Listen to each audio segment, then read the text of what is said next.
Well, good afternoon, ladies and gentlemen. Welcome to another Flight Day Sim live stream. Today it's the 18th of January 2025, 33 minutes past 3 in the afternoon. We're back in Microsoft Flight Simulator 2024, first ever time on VATSIM. I don't have model matching, so every aircraft looks white, but it doesn't matter. But yeah, we'd thought I'd venture onto this sim, try another payware aircraft, the iniBuilds Airbus A300, which I had for Microsoft Flight Sim 2020 and X-Plane 12, and there was a compatibility update for this aircraft on release of this sim. And I've had a lot of play around with the settings to hopefully improve the graphics. As I was posting recently, like many, I suffer this blurry texture issue. It seems to be directly linked to how many people are playing online, but I found a nice balance, and we're doing a lifetime flight. It'll be a lovely sunset and night flight, and it does look really nice at night. The lighting is fantastic, and this aircraft seems to be working quite well, apart from the fact here in Cologne, Germany, there seems to be no SIDS in the FMC. I had it on the test sector, the database is all up to date, but other people seem to be having issues in the iniBuilds aircraft with certain airports not having SIDS. The start into our destination, Rome Fiumicino, seems to be working correctly as well, so we might have to request an omnidirectional departure or follow the RNAV SID as closely as possible using heading select. So we'll have to see how we're getting on here, but I was quite impressed with how it is. The iniBuilds default airport is broken. The default airport. This is not a default airport though, Lauren. It's a, well, I say default. It's a third party included detailed scenery with the aircraft for one of the world updates for Cologne, so that's why I had it all installed. But I hope you're doing well. Level changes here, flying waters well low, lots of quality AT around Italy at the moment, just on my way back from Ciampino to Tirana. Very good. I had a whole host of VATSIM events to choose from today. I wanted to fly a particular one, but I saw Rome was really busy, and I wanted to fly the iniBuilds freighter version alpaca colours, so I thought, well, Cologne's a massive cargo airport, let's fly over to Rome Fiumicino, which is obviously the largest cargo airport in Rome, I think, as well. So yeah, should take us around an hour and 40 minutes. Sherwood Scott, hope you do well. Says, bruh, look at those clouds, they look very nice indeed. I have to say, this sim is probably the best looking graphics wise with the weather and lighting. It looks so good at the moment. Lucas 8 here, Lightspeed, Keith Jazz, Slush Puppies, hope you're doing well, guys. Martin Keel, Uldi Lura Pilot, Edo's here as well. Lauren, yeah, wait to find the Sydney stars, the scenery is at fault, had this before. Good to know. Right, we'll request omnidirectional departure. Thank you very much for the heads up on that one, because I was pulling out what little hair I have left trying to work that out. Valet297, hello from Italy, happy to see you fly to Roma. Yes, I'm looking forward to it as well.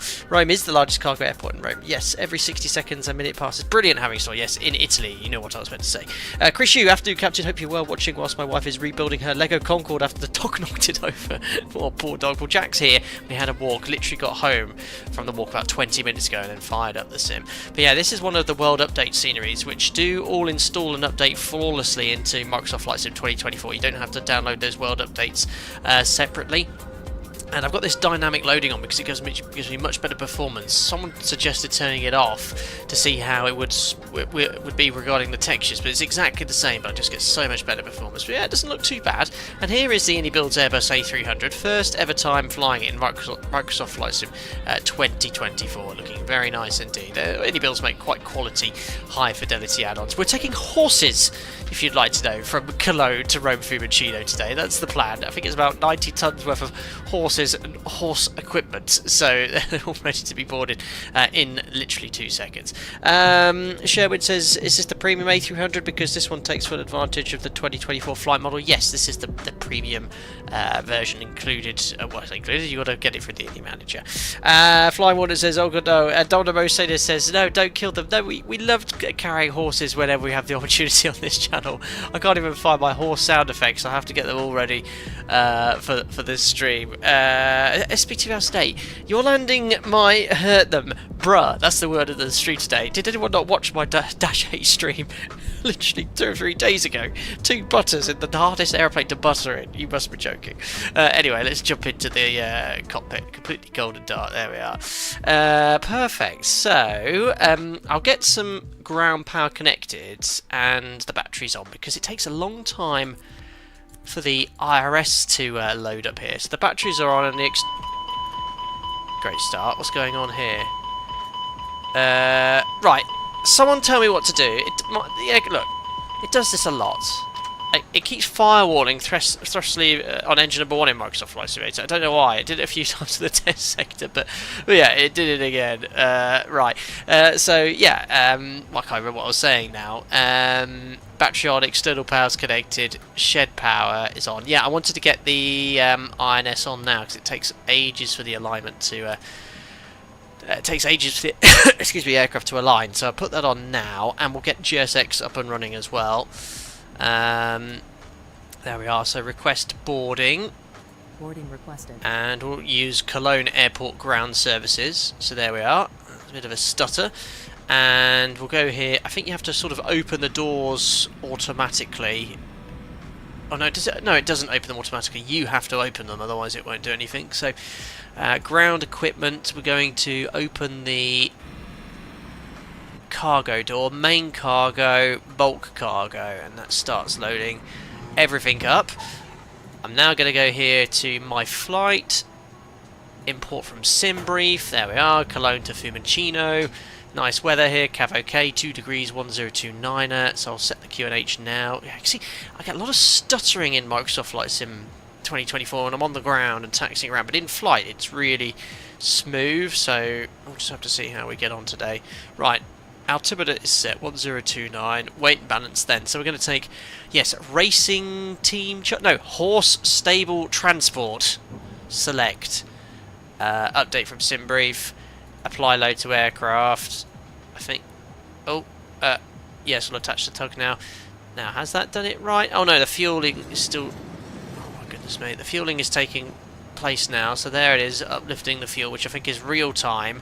But I think the zero fuel weight is loaded instantaneously. Oh no, it can't have done it because it says 86.89. Or maybe is it interactive loading? We are ready for pushback. I'll show you why I'm questioning that, because if I bring up Navigraph, the zero fuel weight from here is a 95.7. The aircraft is showing 86.89. Well, that didn't happen on my test sector. It pressed apply load to aircraft and it instantly showed the zero fuel weight. Great. Let's see what happens after the horses have been loaded. Well, you can already see that there's oh god, the stuttering. There's Shay, Nay, and Hay on board the aircraft. Hello Pilot says, did you get the Boris 737NG sounds in early access? I haven't heard anything from anyone, but happy to try that out if anyone would like to send them, or Boris would like to send them. SB says, are you sure you want to fly an Airbus in front of 200 people? Yeah, it'll be fine. We've flown Airbus lots of times. Maybe if I press update again. I'll wait until loading's complete, because you can sort of see the fuel is still increasing and the payload's probably waiting for GSX to load as well.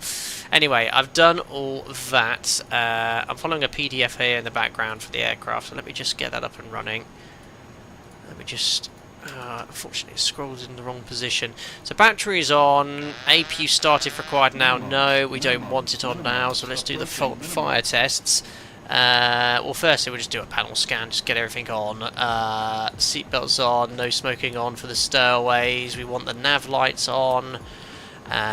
This we have to turn on when the IRS alignment's complete. It's an Airbus, so anything that's white, press it. Fuel tank's on, even if it doesn't contain fuel. Probes on, window heat's on, crew oxygen supplies on.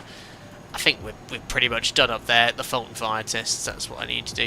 Now, one thing in Microsoft Flight Sim 2024 I've noticed, if I hold this down, I can't actually pan. How do I pan down to look at the fire test on the eCam? I can't. Even if I press a... Well, I can if I hold a number. So I have to press a number to view the command there. So that's loop A, loop B fire test is done. Dante, thank you very much, buddy. 55 months as a member. Those alpacas look rather horse-like for some reason. Not able to stick around, but I hope you're doing well, Captain. Thanks as always. You're most welcome. And thank you, Dante, for popping in, and also for being a member for 55 months. Incredible. Thanks for the support, buddy. Let's do the AP fire test. There we are. Perfect. So just... Oh, there are 2 loops on the APU. There we are. And then engine number 2 fire test. Dobbin, dog food and Tesco lasagna loaded. Short Hill. Oh, outrageous comment. Poor horses. There we are. APU fire test and engine fire test complete. Parking brake will now set. No, I've just inserted fuel into engine number 1. Is that set? Yeah, I think it was on anyway. Perfect. Parking brake is set. IRS we're aligning already. Now we can start loading the flight management computer. So align IRS, we are doing that. So for A cars, you can fetch a SimBrief flight plan, which is under MCDU menu. There we are, A cars. Sim brief. Click pending. Just like that. Look at that instantly. Cologne Fiumicino. Cost index is in. Cruise level. Alpaca 30 Alpha. Press align IRS. There we go. That's all done. Init ref then. Has this update from sim brief? So what's going on with the zero fuel weight? Why is that not updating the correct zero fuel weight in here? Aircraft controls disable when inputting text. Are we still loading? No, it's finished loading all the stuff, so I don't know why the zero fuel weight is actually mismatched from sim brief. Does anyone fly this aircraft have that issue recently? Literally, test sector worked fine. I've not even updated the flight plan. Zero fuel weight, 95.7. But it's showing here 86.9. Like, completely randomly. I feel like it's something I've done wrong. So I've got the horse stable transport, and I copied that zero fuel weight. There you go. You see it changes when I do that. Apply. Alright, I'm just going to put 95.7.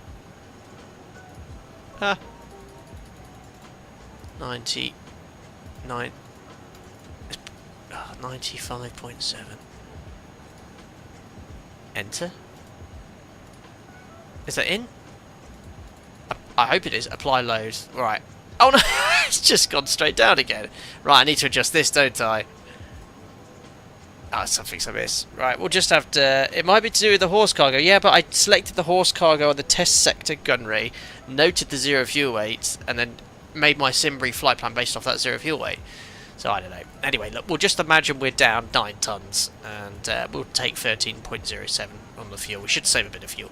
We'll imagine a horse is let loose along with all of his equipment. Right, done. As long as we've got the fuel, yeah, 13.0. So we definitely have the sufficient fuel. That's the most important thing. Slave the standby artificial horizon. Horses were underfed. Will, some of you need to quit horsing around. Brilliant. Any more? Let's finish loading this FMC. So that's done. Init page, isn't it? Yes. No, not init. Next page. That's the one. Fuel, then I'll put 13.0. I love the lighting on this CRT display. It looks so good. The actual zero fuel weight is now 86.9. Oh yeah, line select key. Can I line select key that as well? No. Zero fuel weight CG 25. It's got 26.0. 26.0. Great. That's all in there. So cruising at 3.7. It says optimal for max is 3.90. I'll stick at 3.7. How do you set the trim again? I can't remember how. I know you can do it manually. Or not. No, I'll have to wait until the engine has started, but I can't remember how to get to work out your trim value. Big horse, 9 tons, I know. Several horses, maybe, Jonathan, are missing. Right, so I've done the init page. Performance is next, which is perf takeoff. There we are. So this has a takeoff performance calculator, so we can use this instead of sim brief. So takeoff. We're expecting... Actually, hold on. We've got ATIS here. Let me grab the weather. Oh, no. We don't. ATIS has gone. No, we did have ATIS here before we left. So this is where there's a mismatch, but someone said there's a bug with iniBuilds and default airports, or Microsoft Flight Simulator and default airports. So Cologne, the actual runway here is 13 left, but you can see here, look, it also says 14 left. So this is out of date, even though it's not. It's up to date, but we'll have to select 14 left. Surface is dry. Let's get the weather in the sim. Takeoff weight is 100 tons, so it's going to be a little bit less than the estimated here, which let me just bring up. Try to do all the performance as accurate as possible. So yeah, expecting takeoff weight of 108. The actual is 100, but that's what we're expecting because we were down about 8 tons. Calculate. We won't force toga. So this is 63 degrees, flaps at 1515, 153, 163, 163. CG is this. Ah, that's the trim. 0.1 up. Perfect. So 153 and the rest are 163. 153, 163, 163's up here. Has the IRS alignment complete? Yes, it is. So I can now put all these on,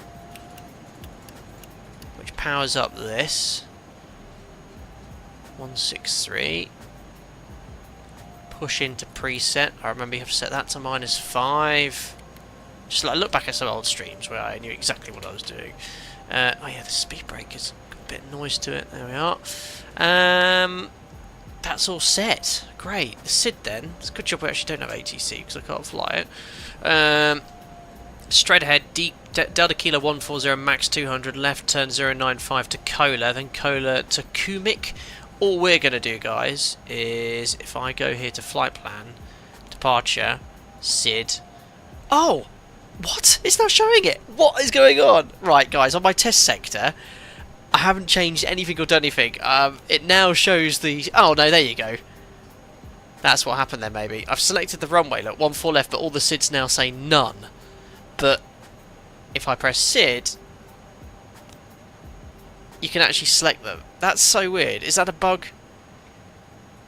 Anyway, oh, I think they're not there anyway. I need... What did I need? The Kumik... I can't even see what this SID is called now. I needed a Kumik 4 X-ray. It's not even there. Alright, so what we're going to do is just select runway 14 left. Oh, what have I done?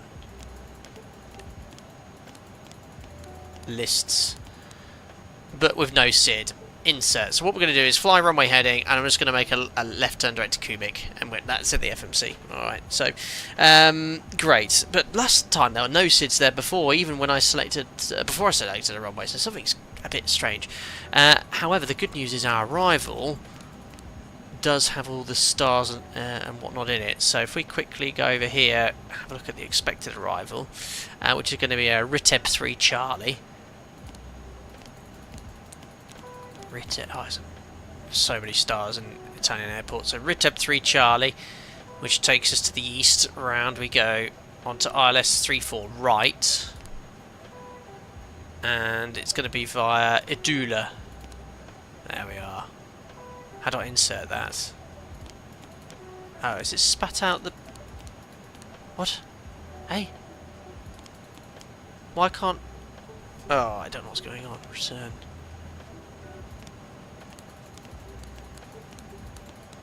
What? Right.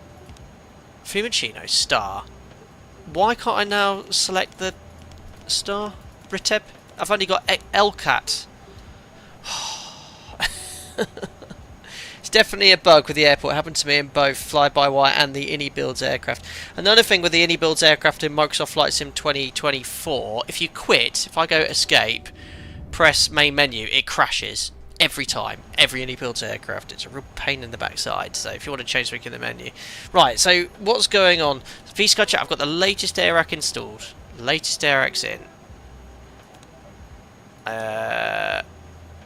Menu. I even saw it in here somewhere. There you go. Look, 26th of December, valid till 23rd of January. Latest air rack. But it's broken. Because for some reason when I select, so I'm going to deselect that. Now that's given me all the stars again. Great. RITEB 3 Charlie. Great. RITEB 3 Charlie. Now it's letting me select ILS. So you've got to do the... I don't know what happened just there. ILS 34 right. No, it spat the star out again. This is a star for ILS 34 right. RITEB 3 Charlie.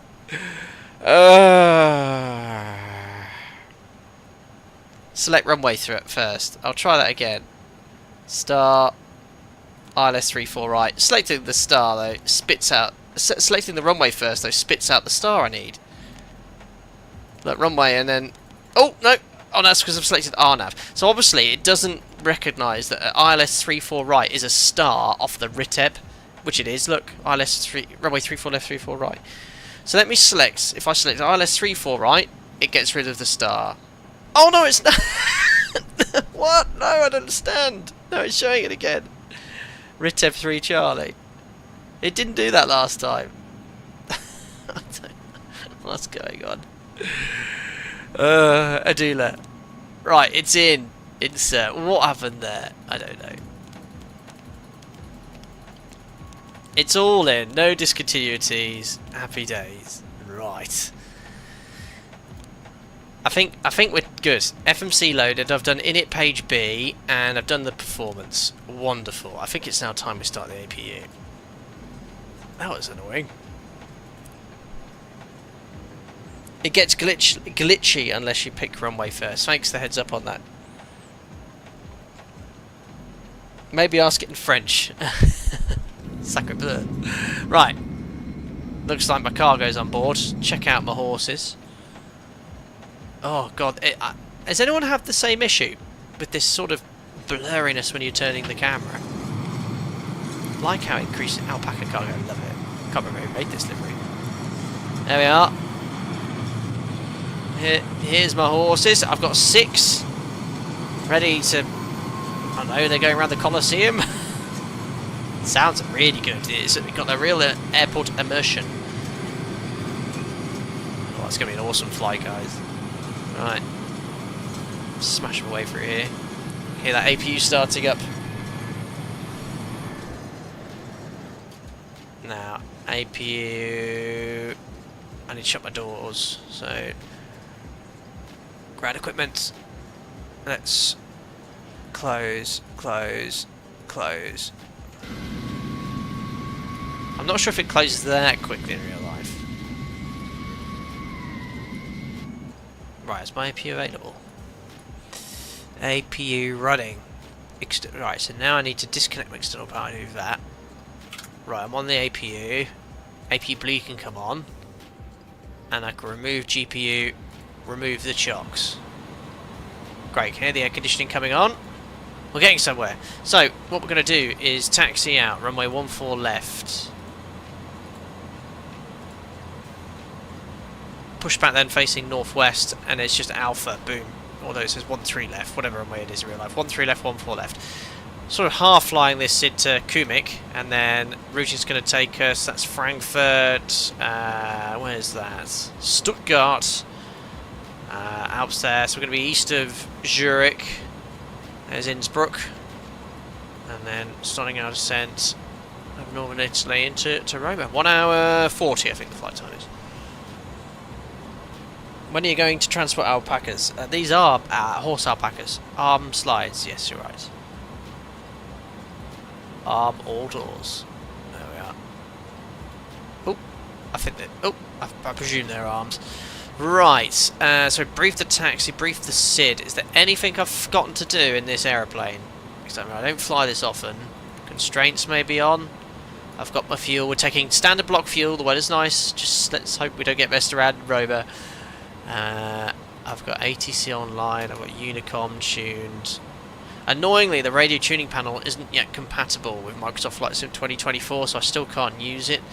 So I'll select tune, Squawk 2000, out off, or put TARA on. And we're on 122.8. There we go. Yeah, definitely no ATC here. No. Have you got light shaft set to ultra fill? That must have... on Microsoft Flight Sim looks amazing at night. I'm not sure. Right. Start the engines. Yes, let's do that. So, oh, does New Sky work with Microsoft Flight Sim 2024? Hi, Liam Echo, Liam Throw. Hope you're doing well. 54 months member as well. Hope you're enjoying your time off. I'm loving my time off. Loving my time off. Went shooting all day Thursday with a couple of friends. Busy yesterday, and yeah, I'm just enjoying it. I've got loads of streams lined up. Loads of streams. It's going to be fun. Yes, it should be. Alright, we might as well use New Sky then. We're doing really well for time. We'll be pushing back in 3 minutes. Book flight. Oh no, was that free flight cargo? So Alpaca 30 Alpha departing Cologne. That's Echo Delta Delta Kilo to Fiumicino A306. The freighter series. We'll have to put departure in from like 1609. There we are. I've got full cargo, I think. Yes. Fly. Minimums. You need to connect to Sim. Minimums. Approaching minimums. Ah. How do I get this to connect to Microsoft Flight Sim? Uh-oh. Top. Level change. Welcome everybody. Hope you're doing well. Hope you enjoy the content. And invite to our members only Discord. Thank you. Look, top left corner, waiting for soon. Oh, I need to. Oh, you need the beta version. All right, guys. Yeah. Okay, yeah. I'll forego it this time, guys, because obviously I've not ran New Sky before in this sim, so I'll have to have a play of it. I haven't really got time to go do that. I would have gotten less than 10 anyway. Right. So pushback. Right, it's an Airbus, so what do I need to do? I've done everything. I feel like I've missed stuff. Take up a pushback. Right, external power is disconnected, so I need to put the beacon on. Hold on, I'm just finding myself in the checklist I'm following. Right, beacon on.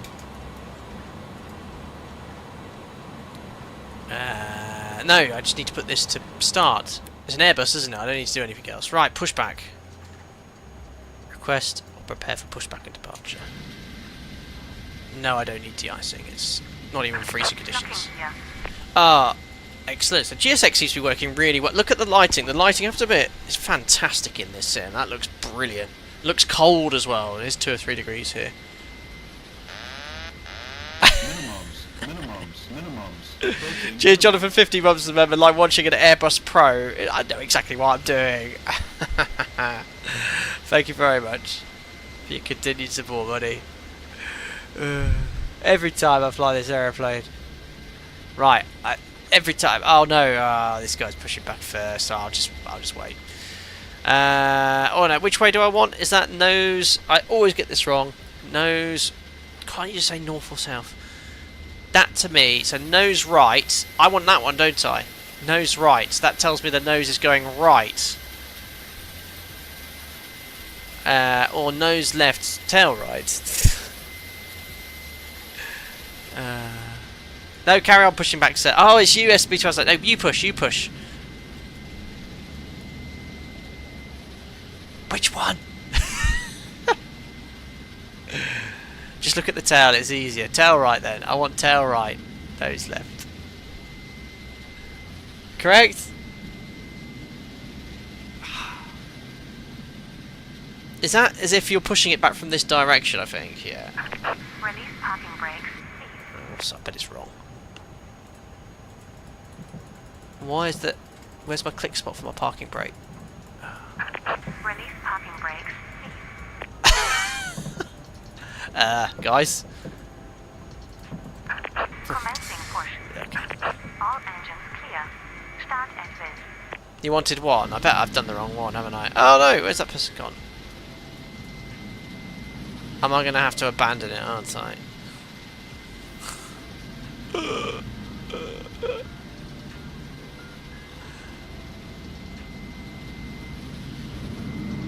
I'm going to hit 777 anyway.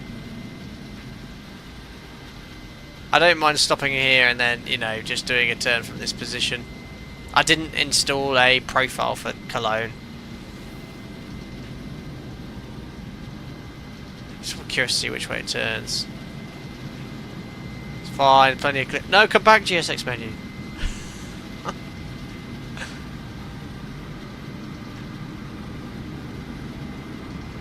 There's plenty of clearance, look.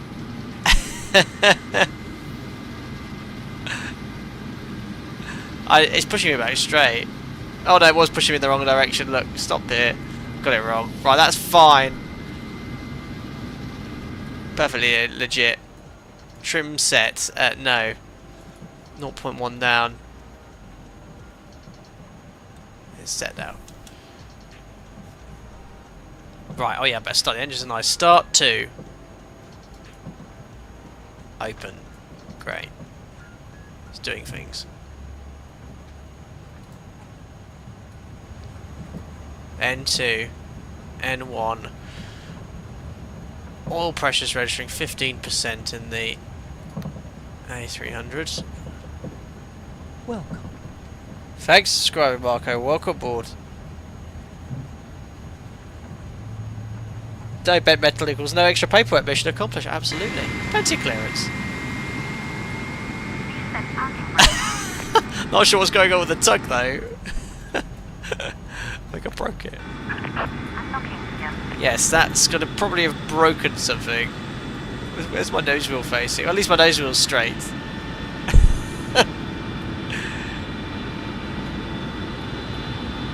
model matching's pretty good.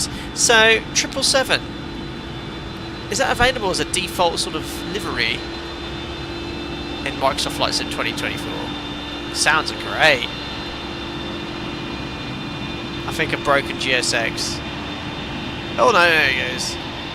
Perfect. Unusual. Right, monitoring engine number 2, 2463. Too stable. Even though it's completely different parameters. Right, starting engine number 1. It's quite similar actually to the... Actually, it's very similar to the CFM. 246. Fuel flow's a bit higher, that's all. That's 600. Excuse me. N2.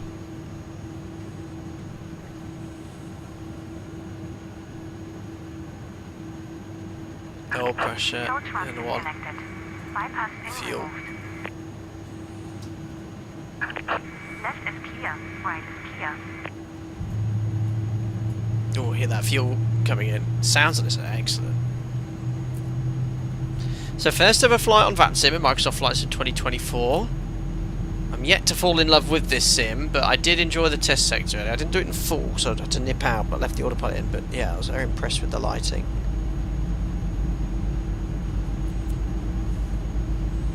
There's the dispatcher, pushback team.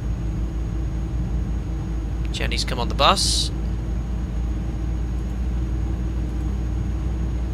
Looks like 2 good starts. Right, after second engine start, ignition can come off, APU bleed off, and APU master switch off. Generators are on the bus. We don't need wing. My engine anti-ice, slats and flaps to 15. There you go. I've put the position here for the one window that's available in the cargo hold.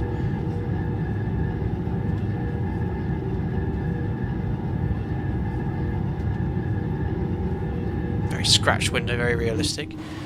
So that's set. Ground spoilers are armed. Trim set. And aileron rudder trim to 0. ECAM check status. Status is green, no blue. After start checklist complete. Now we can taxi. So nose light taxi. Oops. And parking brake released. And then we can taxi on out of here. You can't. Yeah, the click spot's right, literally right there. So we're light. I think we're. Yeah, you see, we're just moving on our own. Now, credit to Microsoft Flight Sim 2024 aircraft do taxi a lot better in this sim than in 2020. Ground handling is improved. So I set 250 knots here. Oh really? I thought you set V2 there. Ah, is that after you've preset it? Okay. Or 210 knots I should bug, shouldn't I? Because that's the speed restriction for that initial turn. And I forgot to set the SID stop altitude, which is 5,000 feet. See, the ground textures hit close up, look fine. It's just when you get above 500 feet, you just get that blurry mess. It's actually for taxiing around, it's very nice.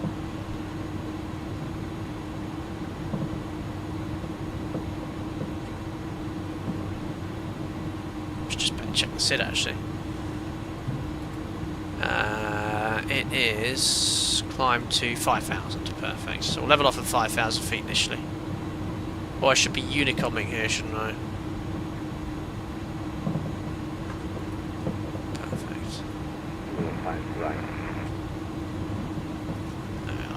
Cloud traffic, Alpaca 30 Alpha, taxis runway 13 left. Is it 13 or 14? 13 left on the SID chart.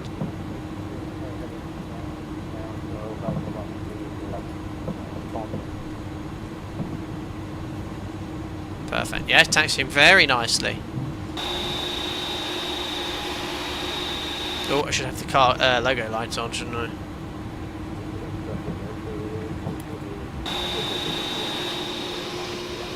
Stabilised looks like it's like pointing quite high up in the air.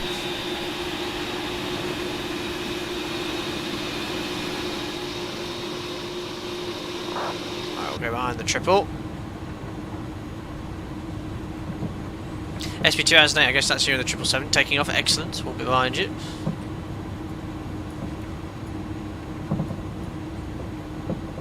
Conrad Adenauer. What's with all the glass? Looks like camouflage.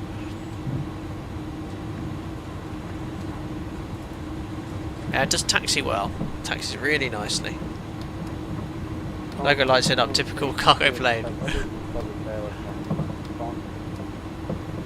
Oh, the control lock issue. Yeah, if you use the mouse wheel button though, PB sandwich, if you push the mouse wheel in the middle, you can still pan and use the controls. It's only if you hold down the right mouse button it jams your controls. Yeah, remember this is not a stock airport. This is well, it is a stock airport included in 2024, but it's one of the improved ones. Albeit there's blue taxi lights on the on the centre of the taxi line. Right, there goes the triple. Just set the parking brake here. There we are. Parking brakes. Where's the click spot? Parking brakes set. Right, just want to make sure we're ready for departure then. So flight controls I need to check. So where's the flight controls ECAM button? Down here somewhere. There we are. So let's check the flight controls. Full forward, full back, left, right, rudders, right and left. So the primary flight controls have been checked. Brakes we've tested. It says V2 set on MTU, so I don't know if that's the correct we can set there. We'll leave it on 210 though. Arm profile mode. Arm nav. No, heading select we actually want because we're having a heading select departure. And make sure you select the correct heading, which is for this runway. Excuse me. 134. Perfect. We're now ready for takeoff. And Cologne traffic, Alpha 30 Alpha, departing runway 13 left to the east. Right. So, let me just again do my checks here. So, release the parking brake. Taxi on. Is there a config warning? I think it's the same as the NG, isn't it? Yeah, look, no takeoff config warning. Great. So, MCP set. Transponder is already on TARA, I think.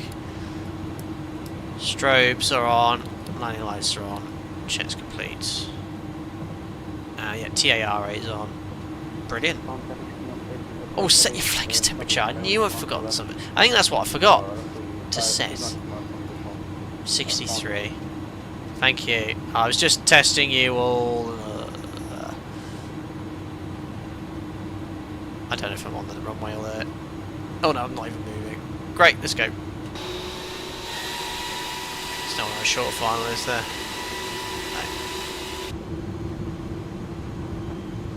No. Good test, good test. I know Black Dog's out. I've only level change was paying attention. Right. Start my timer. It's a runway heading departure, and then I'm just going to have to manually sort out and heading select the route to Quebec.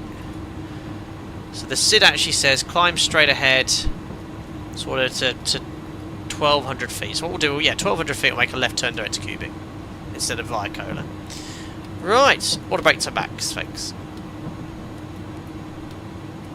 Look at this. The runway textures look very nice. The runway looks a bit lumpy though.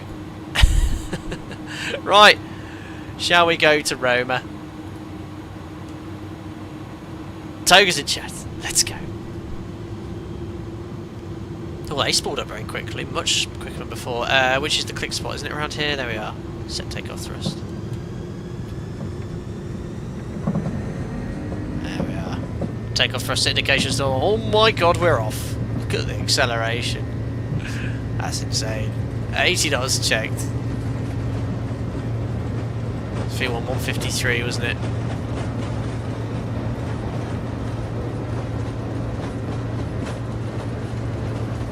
Perfect. V1 rotates. Well, it's already wanting to fly. There we go. Positive climb. Gear up. God, the green. The gear is up, yeah. The green on the flight directors. Getting a TA there. It's really hard to see the flight director. That looks fantastic though, doesn't it? About 1,200 feet now, easily. So let's turn left to Quebec. Let's go nav. I'm getting an RA. Climb. Well, I'm climbing. Oh God, look how quick I've got to retract the flaps. Crikey, the performance of this aeroplane is ridiculous at this way. Right, vertical speed.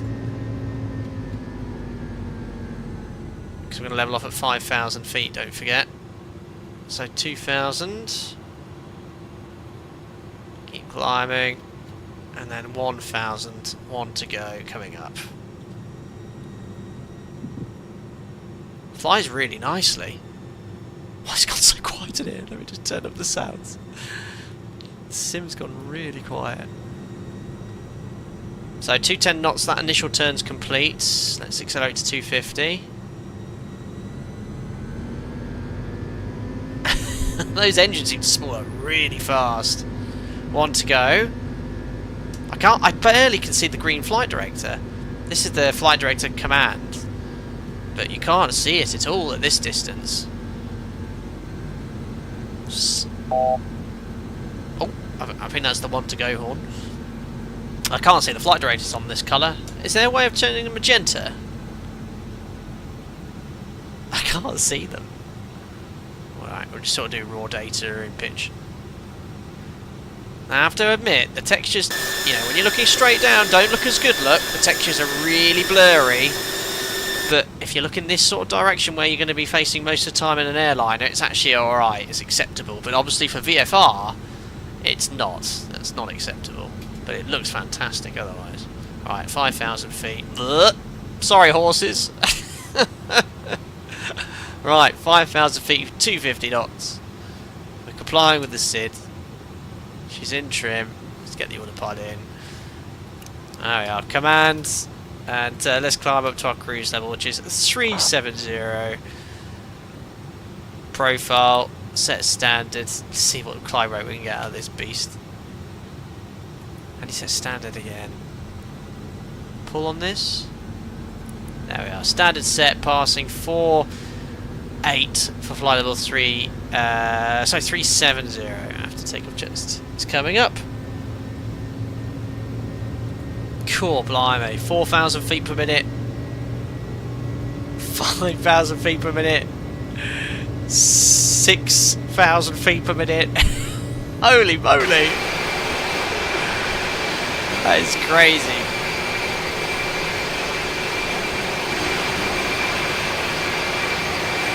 We're off. Into orbit, yeah. Right, I have to take off checklist. So, brake temperatures are fine. Order brakes off. Oops, I forgot to arm this. No, I didn't remember to arm the spoilers. Disarm the spoilers. And thrust reduction attitude's done. Gear off. And after takeoff checklist complete. That is just under 5,000 feet per minute, which is probably quite accurate. We're not very light, not very heavy A300. Accelerating to 325 knots, so passing 100 for 370 pre-cruise check. So fuel, all the pumps are on. Oh, hello, Jack. You just come in. Didn't realise you were there. Lights off. You can hear the airflow increasing as we accelerate. AP's off. Pressurisation. Diff. 4 psi climbing. Cabin altitude's about 500 feet set. Belts. If there's any stowaways, off you go. Check's complete. There he is. Ah. Jack, you got your duck? Jack, leave it. Jack. Go on in. Get it. He's gone just bent out. Good boy. Ah, it's your wacky tail. Cool, blimey. Sound of us accelerating. There we are. Yeah, I have to say, it looks really nice. That looks spectacular. Again, look, the blurry textures are really annoying. But if you can look through that, which you do half the time, in a commercial airline, it's not a problem. Yeah, VFR is going to be a bit disappointing at 5,000 feet in this sim. That's what they need to improve. But for what we're doing in the commercial jet airliner, it's acceptable. I can deal with it. Apart from that, it looks brilliant.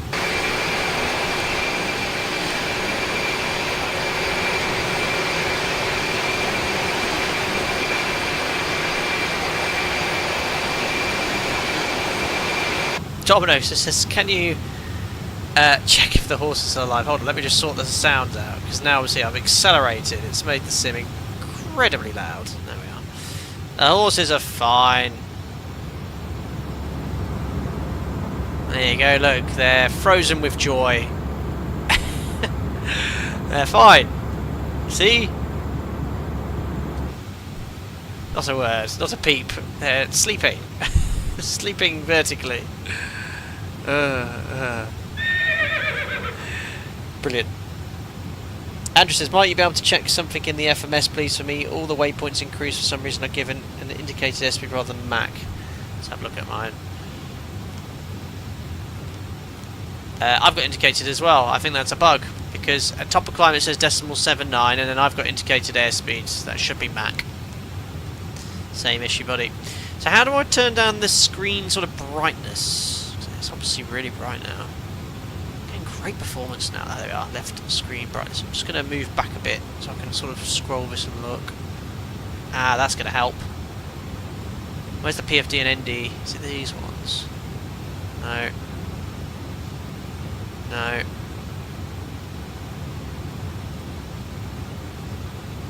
Are they down here? But the respective pilot's knee.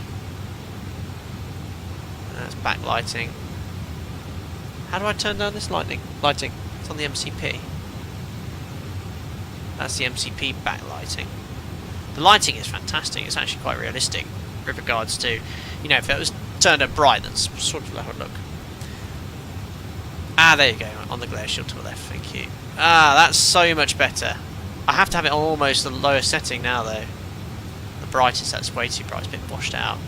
So, there we are, one off the brightest.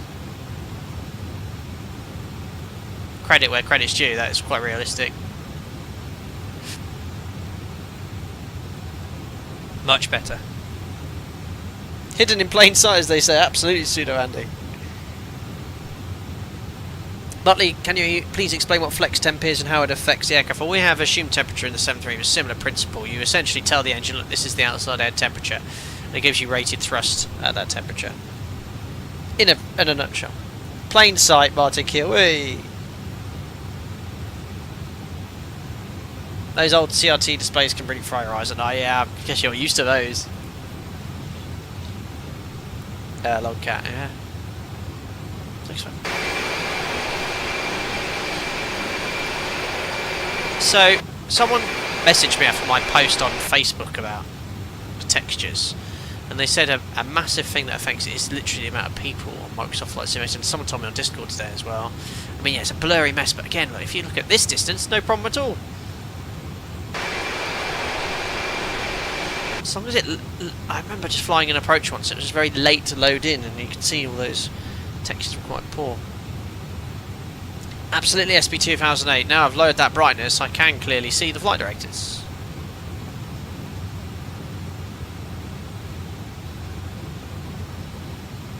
Sorry, ETA anyway. It's going to be busy. Oh, FS brightness. There we go. Pretty much the lowest setting now. So that's showing us... If we did the full arrival at the 6 o'clock Zulu, so just over an hour and a half, that's a full arrival, and I took no extra fuel, so hopefully it's a busy event between Rome and somewhere else. I think it's Rome and Lisbon, so hopefully we can slot in against that traffic. We can only hold probably about 10 minutes before we get to our alternate fuel of Naples, but we can commit to Rome. It's got 2 runways, weather's good. Jimboy, no, I haven't seen this 7.3 sound pack from Boris Sounds. I know everyone's been talking about it coming soon, but yeah, we'll try it soon.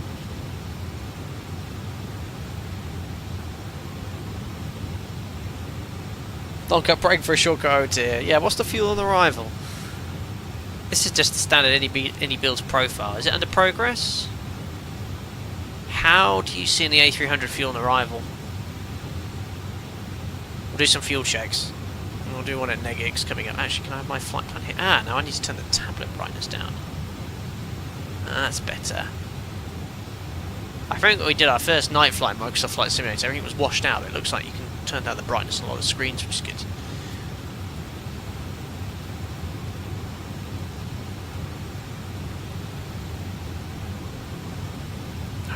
not using a huge amount of extra fuel. Negix, we're pretty much there.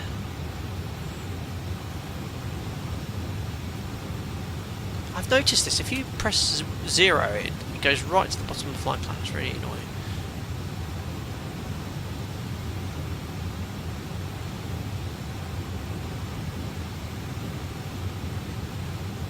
Can't see it yet. Negix, 12 minutes, 10.2 tons of fuel. We've got 11. Alright, we've saved about 800 kilos then. We're alright so far. Fuel prediction, maybe. Prog. Thank you. So 6.3 arrival, and we need 4.6. It says 4.3 here for Naval, so the flight plan says 4.6. So we've got an extra 2 tons. What does this burn an hour? 4.2 tons now. Okay, so we should be arriving with about 20-25 minutes holding fuel from contingency. Sherwin, do you have dynamic settings turned on? If so, turn it off. I have it turned off. Turning it on, it's a stuttery FPS mess, whereas dynamic settings on makes it a lot better. I know it affects textures slightly, but well, I tried it en route and it makes 0 difference for me, but just massive performance gains from turning it on.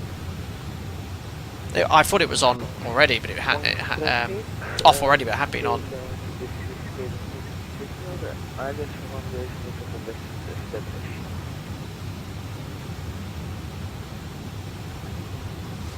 Turn off constraints and select airports now. Just about to go overhead Frankfurt. There it is, Frankfurt main mon. But that's busy on VATSIM tonight. Well, it's always busy on VATSIM. I don't dare zoom in too far. Because you can see it literally loading in.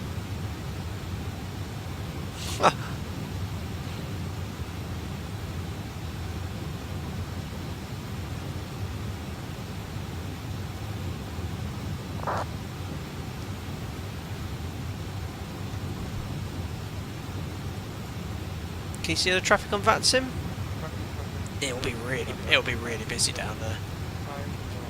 Frankfurt is always busy. In fact, let me turn on the VATSIM map. There you go. It's not it's busy. It's not super busy. Should get ATC at some point though. Yeah, as soon as we enter Italian airspace.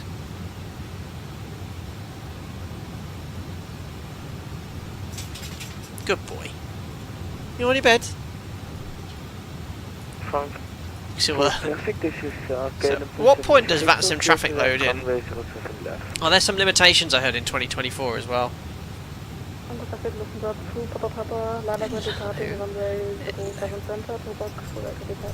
Good boy.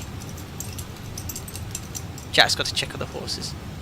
There's one guy logging on as Frankfurt approach all alone. Nah, you can't do it. You can't. That's an unsustainable amount of traffic. See, out here, if you zoom out, and to be fair, I know Microsoft Flight Sim has its loading issues, but look, if you're looking at this sort of distance, don't zoom in too far, it looks very, very nice. To be fair, if it loaded in all of the traffic and the detail from here, it would really eat into my performance. American Airlines 223, what are you doing?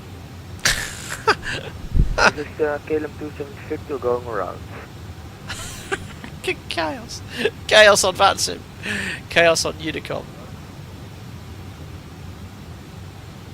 Yeah, the capacity to check his call sign. He probably has X-Plane, you can see it. What are you doing? American.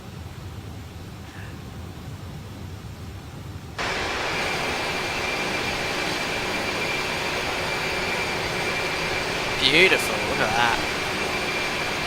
There's Frankfurt below as well.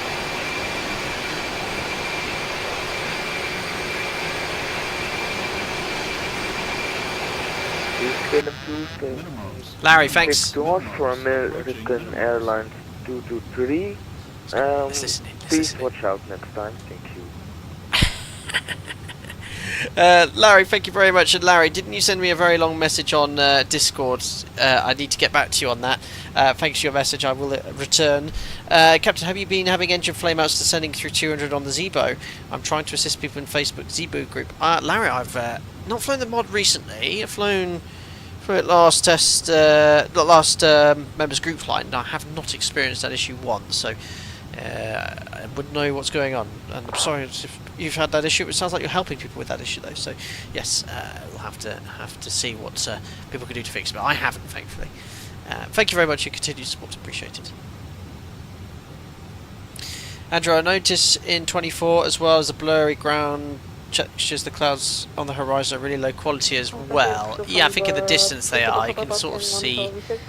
I don't know. I mean, this looks fantastic. I've sat at this stage of the day, sunset many times before, and this looks bang on.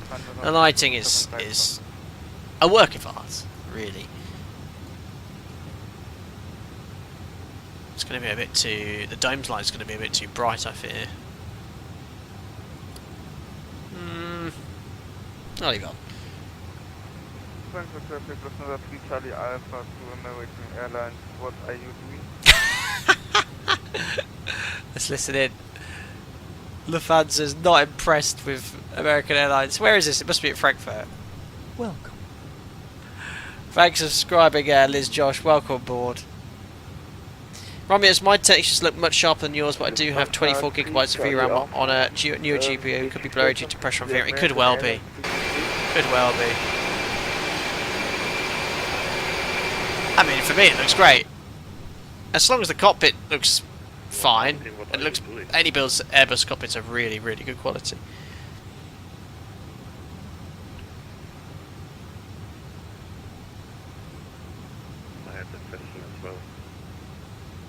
Swim Climbs has just got in, so missed a takeoff. Been someone posted about the Boris Sounds pack. Yes, a lot of people have mentioned that already. I'll look into it.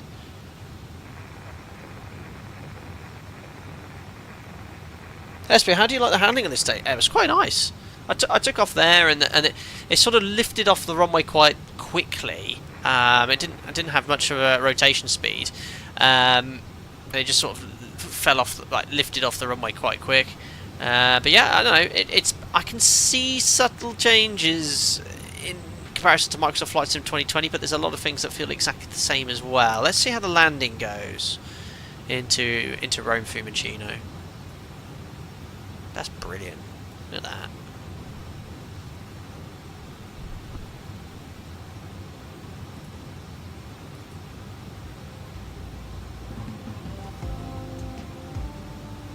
What's the advantage of getting the A300 over the A310? Is the A310 working correctly in Microsoft Flight Sim 2024?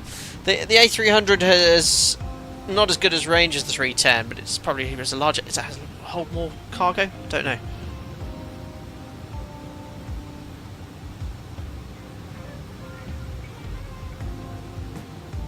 Liz Josh, thank you for your subscription as well. Do you prefer flying Airbus or Boeing? I know you're a Boeing pilot, but with all these flight sims out there, what do you prefer? I love Airbus, you know, the differences it has, and I think as a working environment in real life, the Airbus is a far nicer place to be. I mean, you know, the NG is very small, the 737 cockpit, but yeah, I think Airbus aircraft are better suited for desktop simulators as well, because obviously you're never going to fully replicate how an aircraft handles. An Airbus with the fly-by-wire it flies funny, so I don't know. It's an interesting discussion. You need to ask V1 Sims, but yeah, I like flying lots of different aeroplanes. I was looking forward to flying this in Microsoft Flight Sim 2024. I've always liked the iniBuilds A300 aircraft.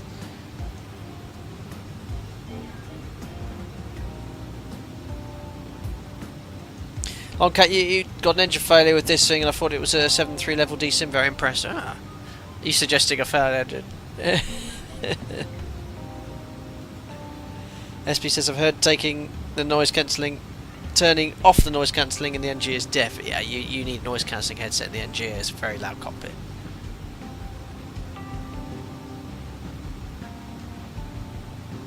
There we go. We're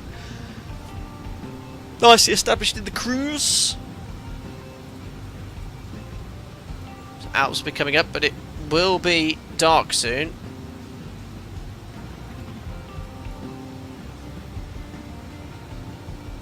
Ludwigshafen am Rhine, apparently. Don't know this area of Germany very well. Stuttgart I've been to.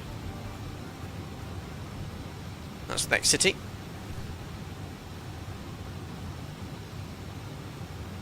AT10 looks like a Chode A300 looks nice.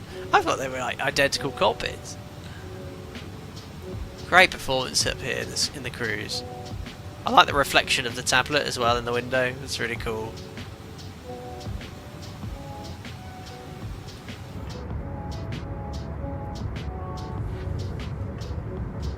Perfect music for a German sunset, brilliant. Sherwin Scott XB72 was having blurry ground scenery at high altitude, but after turning dynamic settings off, he had a crisp scenery for the last 3 or 4 flights. See, I have turned that off, and I don't get any change in the textures at all. All I get is much worse performance at airports, especially when panning around. I get a lot of stuttering. Turning dynamic settings on, I get much better performance. Sort of offsets the blurry textures really, but I've tried it. I've tried turning it off and the blurry textures remain. Someone suggested it's to do with how many people are using the sim.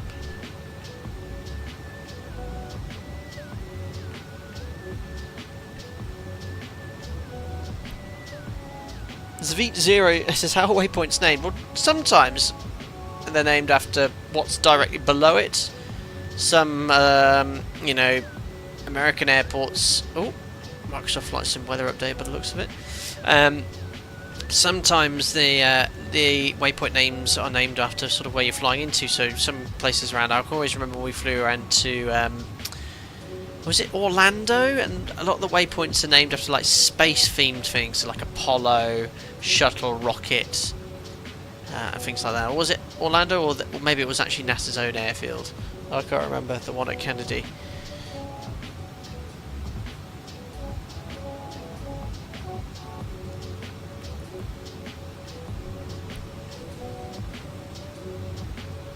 Martin says in the 73 Max, the yoke simulates pressure from control surfaces in light of the struggle and effort it took to fight the runway MCAS as they waited to disable it so you could use less force.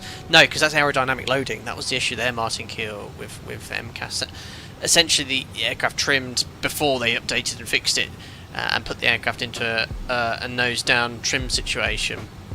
The crew on the second one, I think, which was it Lion Air, the first, the second, I always forget which second one was, they went to too high a speed, and you physically cannot trim manually with large elevator loads at high speed. You physically can't trim it manually. It's just too much aerodynamic loading. So you have to unnaturally fight your instinct, let go of the elevator, which gives you a massive pitch change in climb or descent, but it will allow you to trim. So, you know, aerodynamic loading, if you're manually trimming, is very hard to fight. And we demonstrated during the type rating. We demonstrate at higher speeds, make large elevator inputs and try and trim manually. You can't do it. It's physically impossible.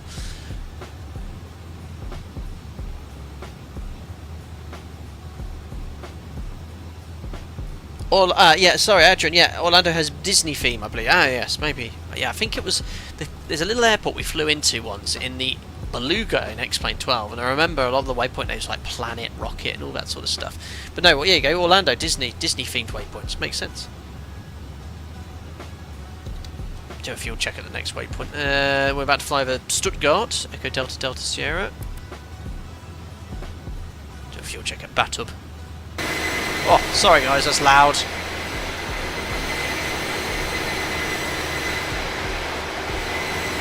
Very nice. I need to get model matching working for VATSIM in Microsoft Flight Sim 2024. I don't know if it's as simple as just copying and pasting from the community folder, that massive 80 gigabyte file, but I don't want to have that twice on my hard drive.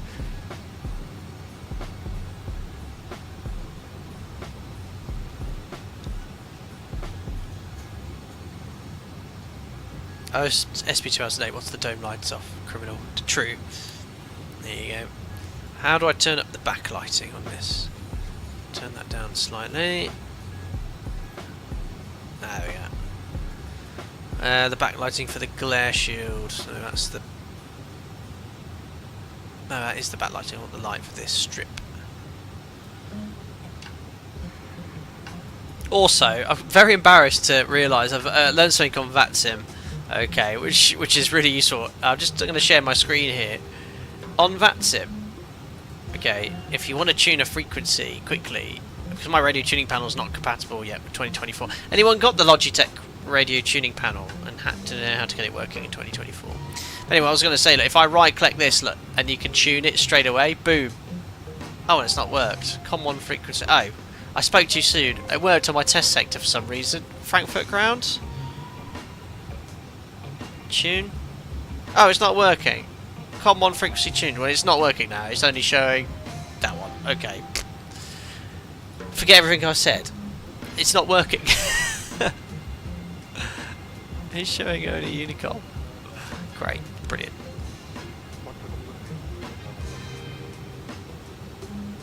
Yeah, I think it works in Xpilot as well, having installed.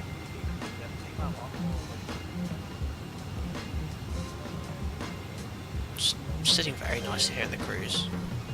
I better go over to Unicom now, actually. Oh wait, has it tuned it? But it's showing Unicom there. Hold on, there's a bug. Because it is showing Unicom on the radio here, look, 1228, but I'm actually on 121855. Brilliant. So that's actually...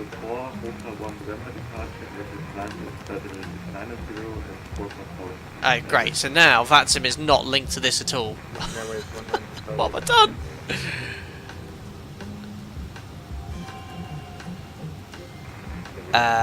What? So how come that's not synced up? Look, 121855, but this is showing 122.8. Brilliant.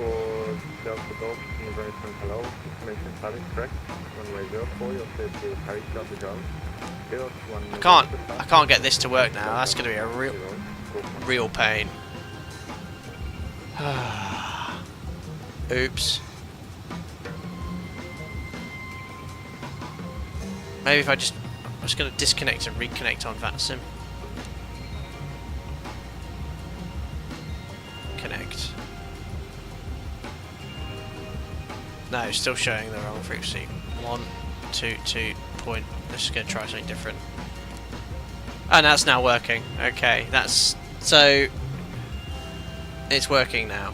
Here you go. Look.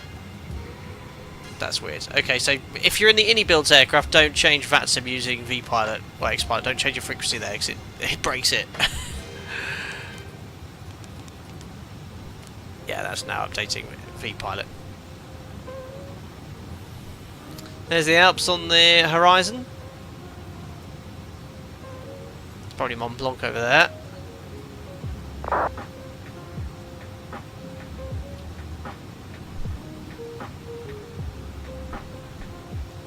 David, yeah, the GPS runway 16 at KPSMS waypoint is named after Sylvester and Tweety cartoon.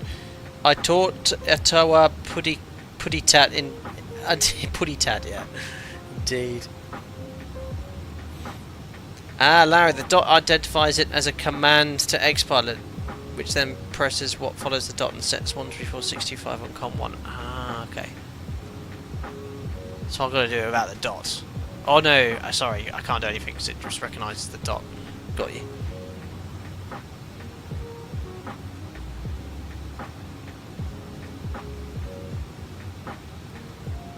David Wick, I'm not doing that. David Wick, I'm not doing that.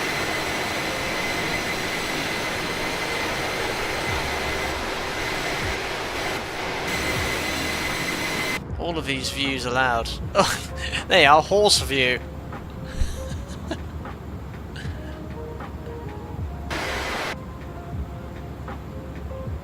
That's got to be quite uncomfortable on a long flight for the horses. Why are they wrapped up in like plastic? Oh, they seem quite content. Horse cam for free, yeah. That is horse cam locked in.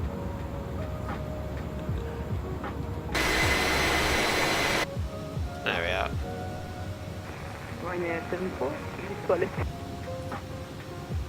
Well, we'll get some ATC soon, and I think CPDLC is all working. I've got Hoppy up and running. Larry, they seem dead to me. Nah, they're dead chill. They're dead chill. They're all good. Zevil Zero, do you see Microsoft Flight Sim 2024 more as a game than as a realistic sim? I think that they've geared it more towards Xbox users, which is fully understandable.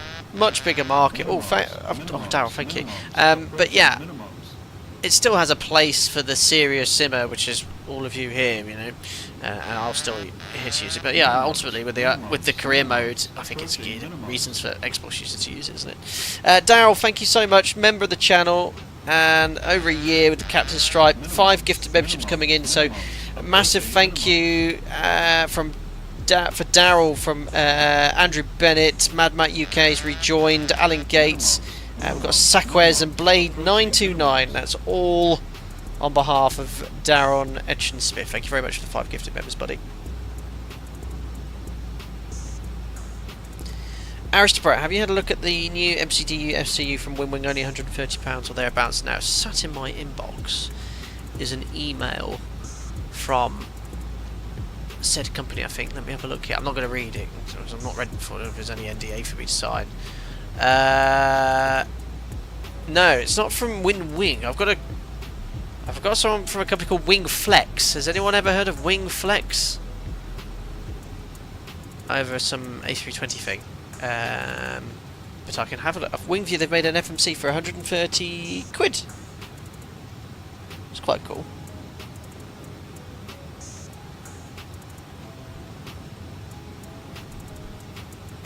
Black Dog says the only wish I have is that they use the bankroll for refining the sim side after they work on stability. I think well, I want to see how this flight goes today, but yeah, it worked okay on my test sector. Keeping, what's the difference between MDA and decision height? Minimum descent altitude is usually associated with non-precision approaches. You cannot go below that approach in IMC. You must be visual with some elements of the approach line system. A DH or a DA as well is a decision. You can decide at that point and execute a go around if you're visual, and you can slightly go below that as you go around. You have to decide continual go around, but you can let the aircraft just sort of dip a few feet below. Harry, during a similar assessment the other day, TRI was a senior first officer. How does the role change between TRI as captain via senior first officer? Great question, Harry. So, an SFI, at my operator, an SFI is a role given to a TRI that's a first officer. So, all instructors are TRIs on their license. They have a TRI type rating instructor license. My company, the one I work for, differentiates between a first officer TRI and a captain TRI with an SFI TRI. So an SFI, my operator, is a first officer instructor, and a TRI is a captain instructor. But other airlines might just call them all TRIs. But that's how we differentiate here. Darryl says you're all welcome. That's very kind, Darryl. Thank you, and I hope you're doing well, buddy. Happy weekend to you.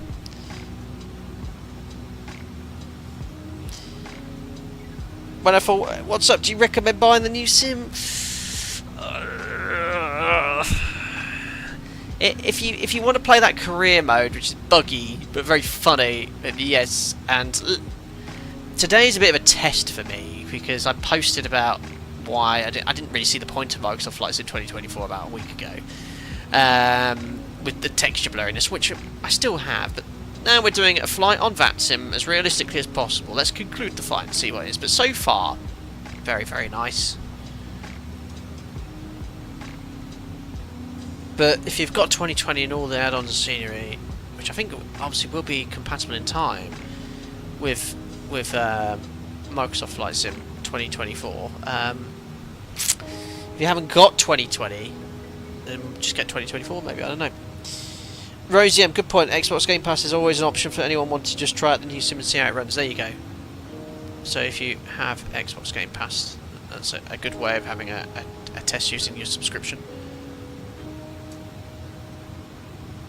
Yeah, iniBuilds I should think iniBuilds releasing the A350 for 2020. They probably, I don't know. I don't work there, but it was going to be a 2024 exclusive, wasn't it? In the A350. But probably they've realised that the sim isn't quite working as many anticipated, and they thought better make it for 2020 as well. I don't know. Matthew, Pooch on tomorrow. tomorrow. Maybe. What time do I finish this? I might do something tonight, but more likely tomorrow. So I'm in this evening, and my fiance's out with some of her lady girly friends. So she's gone out for dinner, coming back at about 9. She said, "What time are you streaming?" So I said, "Oh," she said, "Do you stream all day?" I was like, "Oh, okay." So I might do a career mode later, or something else, or tomorrow evening.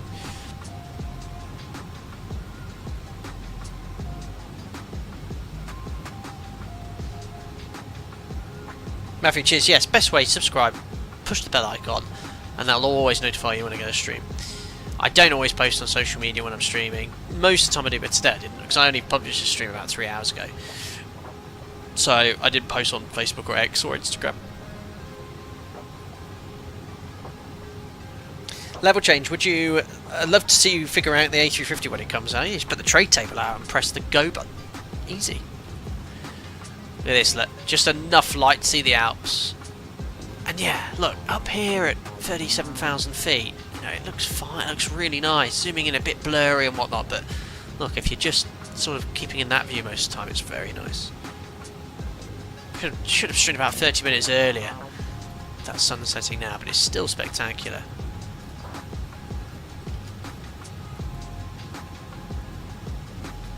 There we are, Zurich, off just east of Zurich, look, approaching the northern foothills of the Alps. Right at the top. What's our Mora?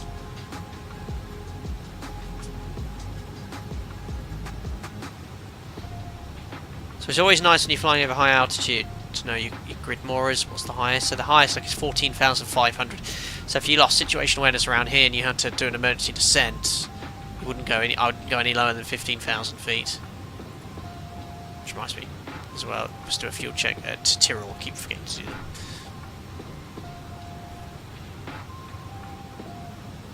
Our Loop, a good point. Think of 2024 as early access. Yeah, it is. But, you know, working well on VATSIM here.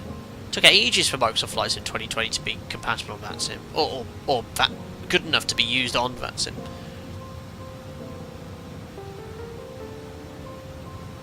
Keeping D, would you recommend the Flight Factor 7.6? It needs an update. Both the Flight Factor aircraft do, but usable. The 777 is of a much higher caliber product.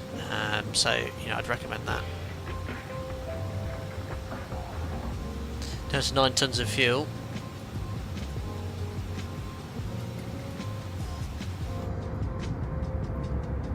Beautiful.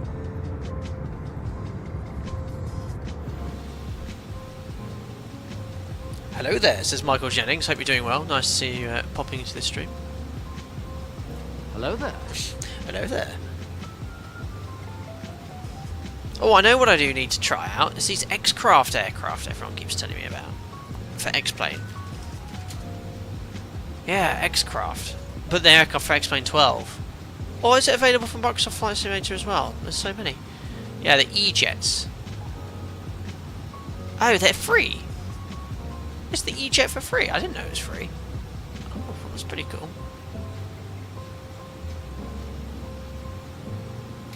Or do you have to pay for like a better version? Ah, pay-worthy free E-Jets. Okay. Yeah, the free E-Jets has been limited, I think, on support. I think it's for X-Plane 12. You can see the free one, yeah, it doesn't have, there's loads of features not available. It doesn't have an authentic, yeah, like default FMC and stuff like that. I'll have to have a play around. Yeah, I've never flown any of those aircraft. Oh, thank you. Isaac Hansen, you're just a regular subscriber. You're not even a member, but you've come in and gifted 5 members to the channel. Thank you very much, Isaac Hansen. That's very kind of you, sir. Oh, madam, I don't know, but thank you. Shavrix, you've been invited as a member. Chipper Wolf, Camp Scout, Alexi Ratas, and Dave B. Welcome aboard, guys. Hope you're doing well. Thank you very much indeed. Isaac Hansen, that's most kind of you. I don't think I've ever seen you in chat before, so very, very generous of you. Minimums, approaching minimums. Nice bit. The new update is money. The 3.1 is the original product from first release. Okay. Minimums, approaching minimums. So the payware one are the ones to get. I'll look into it. Look at that. Just enough light to see the Alps. That looks really good. I mean, that level of lighting, not so much. Sort of in the distance, it looks a bit flat detail, but you know, you've got to question: is there much point loading it all in? But that doesn't look quite right. It's like sort of wheat-coloured snow. I don't know. That looks great there. Isaac, you've just joined as a member as well, buddy. Thank you very much. Not only just gifted loads of members, you've joined as well. Glad you enjoyed the content. You get invited to our members only Discord. Hope you enjoy using the custom emojis in chat. Thank you very much, buddy. Hammer Store, I'd suggest taking the E190 since we've alpaca liveries for it. Yeah, so E190 Hammer Store, is that the payware version? Sasha, thank you very much. Very kind. Oh, yes. Your thoughts on the space unscheduled disassembly of their rocket and subsequent debris and therefore potential threats to commercial flights, etc. Good. So, thank you very much, firstly, Sasha, for your very generous £5 note. Very generous, thank you. £5 note? What did I say? £5 note? Fiver. I'll get half a Guinness in the next pub. Yeah, so I'm a big fan of SpaceX. I'm not going to go down the road of US politics and Musk and Trump and whatnot, but I am a fan of SpaceX. It would seem that this scheduled disassembly caused havoc over, was it the Caribbean and what's the island called? I can't remember. But there wasn't several aircraft that reported fuel maydays because they were told to hold. And ultimately, yeah, if I was flying in that airspace and I looked up and I saw that, I wouldn't be too displeased. So, anyway, will it matter when Trump comes into power anyway? I think he's going to get a free pass to launch wherever he wants. But anyway, I digress. Yeah, I think it's not a good idea firing these rockets probably at peak flying times. I don't know, but these rockets need to be launched at very exact times, don't they? But yeah, there was nothing scheduled about it. They lost all engines and it disintegrated entry. Yes, but what do they call it? Unscheduled. You know what I mean, Marty Kill. What SpaceX always call it the same thing: disassembly, whatever. Unscheduled disassembly. But yeah, it's whether they should be launching those rockets at those sort of times, I don't know. I like to watch these rocket launches. I think it's really cool. If it actually damaged an aeroplane, though, that would have got a lot of people talking. Look at that. Amazing. That looks really good. Very clear over the Alps. You don't get so much this sort of light in the valleys. I mean, it is incredibly clear in the sim today. It's not usually this clear. I mean, you can see into northern Italy. The range is probably 100 nautical miles. But it still looks really good. I don't think that level of lighting's quite right, though. If you look where the sun's set, you wouldn't see it like this now. Here, maybe, but it'll be dark over here. Is there a full moon? No. Ooh, Milky Way. Look at the atmospheric lighting as well. Too loud out there.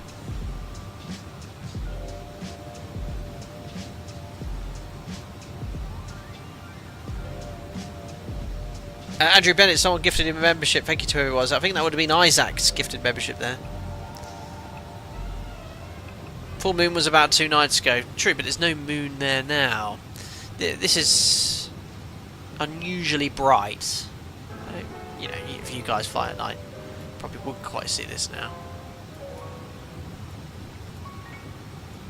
Especially like details like this. See the details here on the shaded side. You can sort of see there. You wouldn't see that now. But it still looks really nice. Should get some ATC soon, guys. Let's have a look.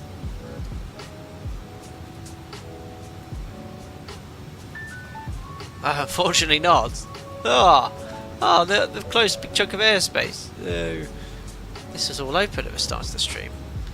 But it's quite busy in Fiumicino. Town approach online. Expect runway in use 34 left, 34 right. Only been on for 26 minutes.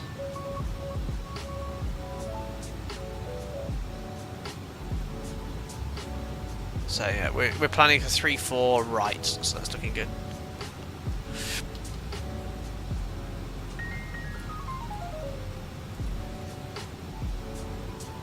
Are the bright areas not ski resorts?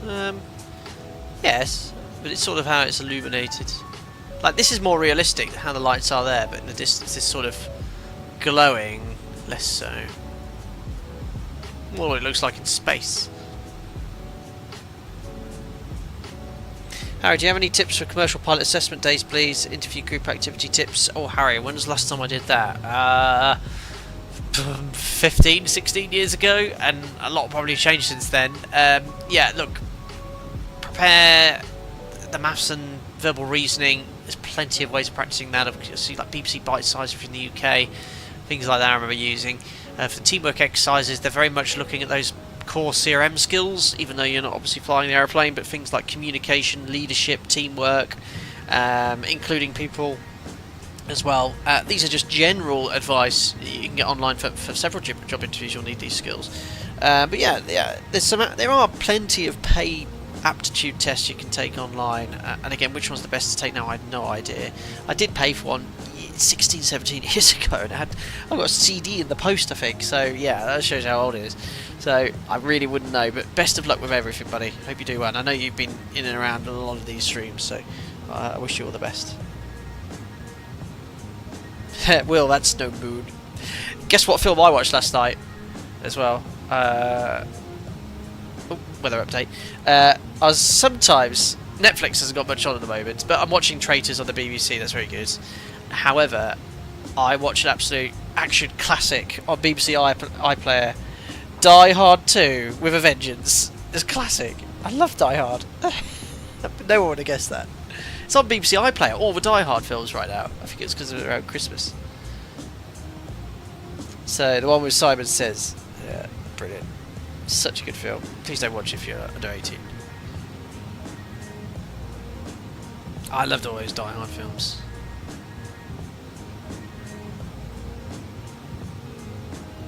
There you go, 7 to 8 years. When I started the channel, Harry. Amazing, thank you.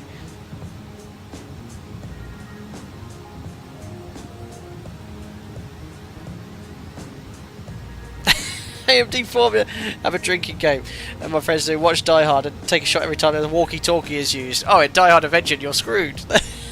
There's loads of walkie-talkies. Brilliant. Drinking games, a little bit past my...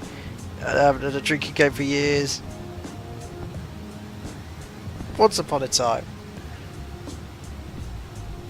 Hey Dynamo Cena, welcome back, buddy. Hello again. Did I miss anything? Had to go for quick shopping. No, all good. We're in the cruise, right over the Alps right now. Actually, we're not going to be too far from Innsbruck. Oh look, we'll best do a fuel check I kept mentioning I was doing. UNTAD. Let's have a look here on the flight plan. UNTAD, Milano airspace here. Where are you? Can't find it. UNTAD, 50 minutes then. We've been airborne now for 50, so we're bang on time. Fuel, we should have 7.7 tons. We took block fuel, we've got 8.4. Fuel burns bang on then, pretty much. Taxi fuel, we didn't use a huge amount. We've saved about 700 kilos. Yeah, Diet 2 is the best. Drag, take a shot every time the chief pilot gets a glide slope boarding into currency flight. Oh, word of warning on this default airports as well. The glide slope and Pappy's complete mismatch. Nowhere near each other. If you follow the glide slope, you get 4 whites. If you follow the Pappy's, you just get glide slope warnings.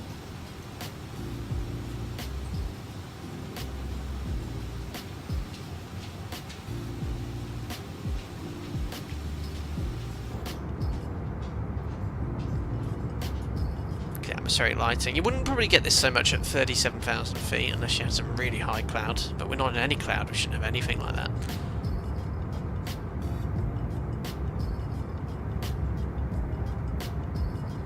Beautiful.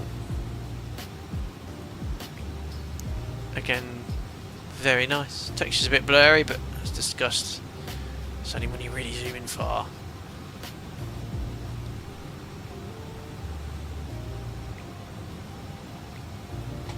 There's one of those crappy Microsoft flights with gusts up ahead. I think I've just experienced it. Right, where is top of descent? Not far off, 160 miles. But we've got no area online now. There was a big VATSIM event in Africa today. But yeah, Europe is just so busy on VATSIM, it's crazy.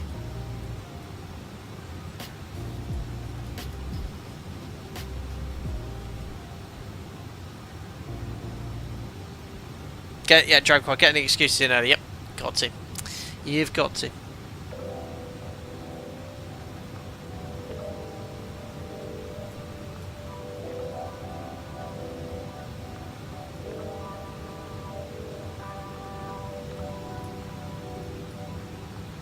Online VATSIM networks on the Navigraph map, it does eat into your FPS slightly.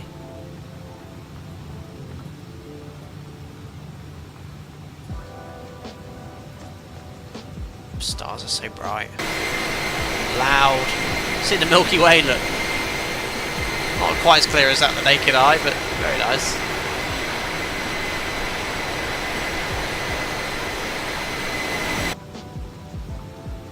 Yeah, it's alright. I'm not such a fan of this sort of lighting though, it's... I don't know. Reminds me of FSX. FSX had this sort of lighting, that's how it looked like at night. How are the horses doing? Still frozen? Yes. And Rome Centre's online. Ah, good.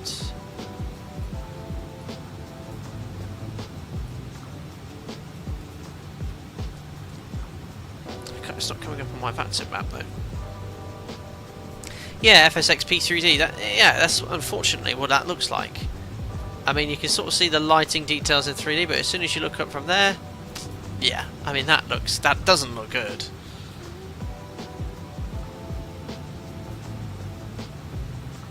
But yeah, that's FSX sort of Microsoft Flight Sim 2004. But this, I can't remember Microsoft Flight Sim 2020 looking like that. A little bit better closer in looking. It's like it loads in like the 3D lights, but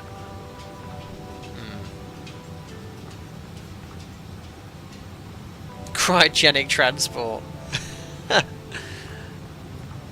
Yeah, night lighting. I mean, X-Plane 12. The graphics are never as good, obviously, but the night lighting is nice in that sim. Hello, Tom33RC. Hope you're doing well.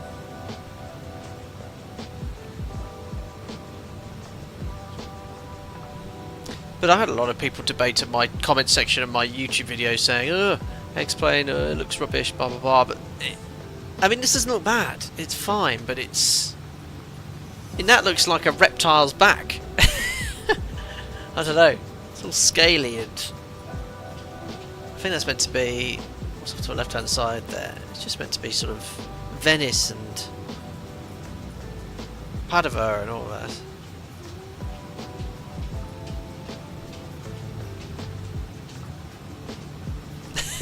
SB2, have you ever whacked your head on the 737 cockpit? Yes, I have, and it hurts incredibly.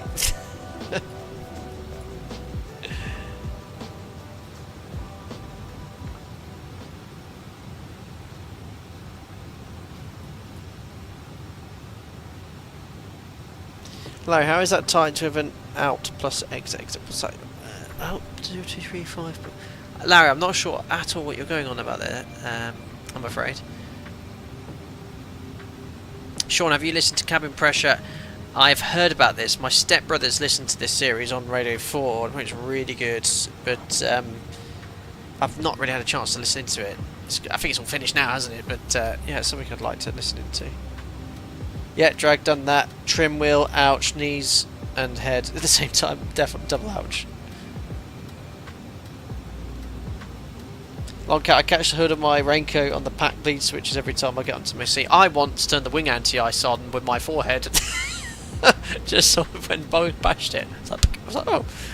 Because you could hear it. The bleed demand changes with that, with the duct pressure. You could hear that. And I was like, oh, I think yes, it was the bleed air.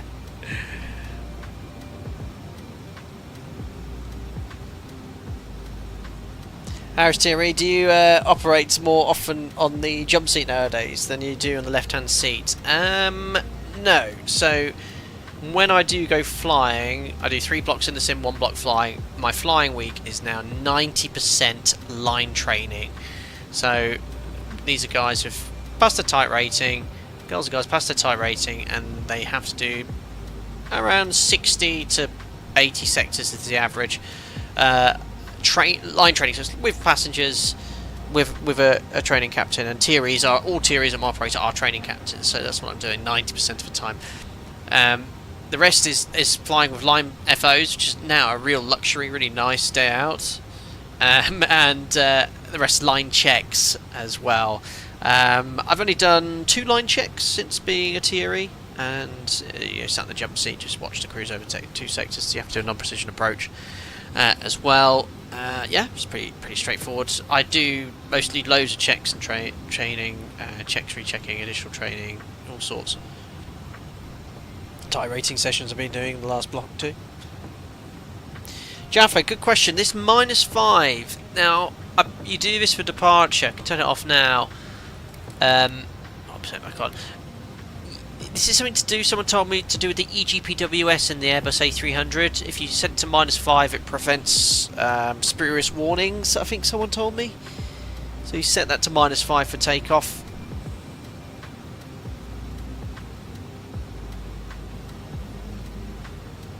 Well, would you say that there is a greater uptick in people who are line training now than, say, a couple of years ago? Yeah, so every airline's different, Will. We've hired a lot in the last sort of 2 to 3 years. We've got a lot of aircraft on order. Thanks a lot for all of you respecting my privacy, and that's appreciated regarding my operator. And we've had a lot of recruitment. It has slowed down now because there has been some delayed aircraft deliveries as well with Boeing. So it's slowed down a bit now. So we're doing a lot less training than before, but still really busy in the sim. We've got a lot of pilots that require their 6-month retraining and checking, etc., etc. But yeah, it was very busy this time last year. It's a little bit quieter now.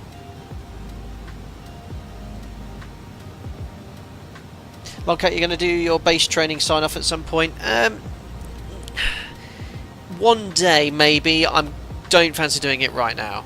I could do if there was opportunities to. I could apply for it now because I've got the requirements, but they're hard work. The flying part is the fun, but sometimes you can have a lot of disruption and you end up overnighting and all sorts. The flying part is the bit I'd enjoy, not the logistics of it. I think, but maybe one day. I'm very happy where I am now.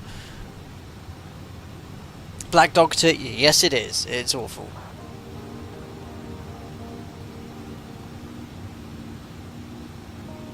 I think use radar minimums for landing in decision height as well. Yeah, I think, for obviously landing you set that to your DH for your radio altimeter, otherwise you set MDA in here, don't you? So actually I need to turn that off, and then I'll select the MDA here in the FMC.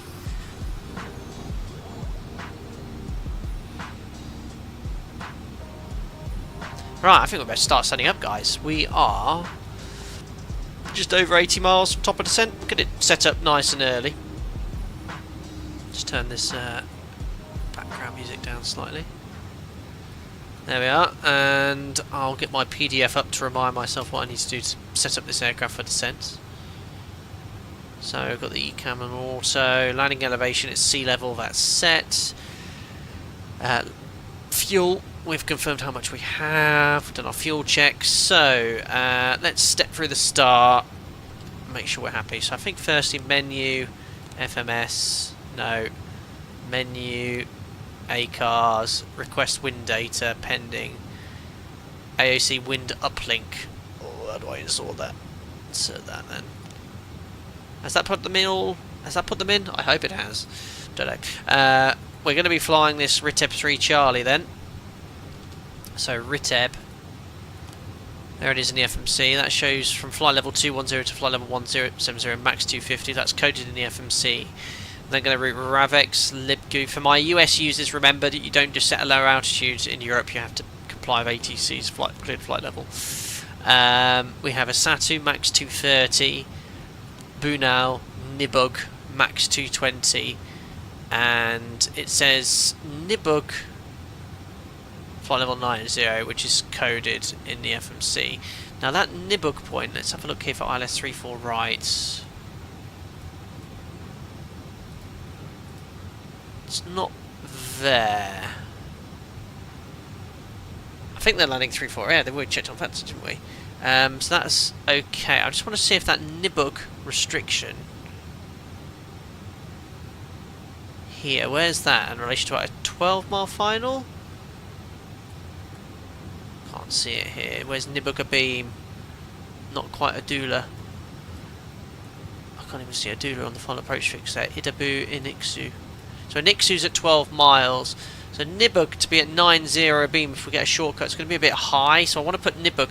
I'm going to change iniBuilds to 6,000 feet. So that's going to put us at a good height for a shortened approach.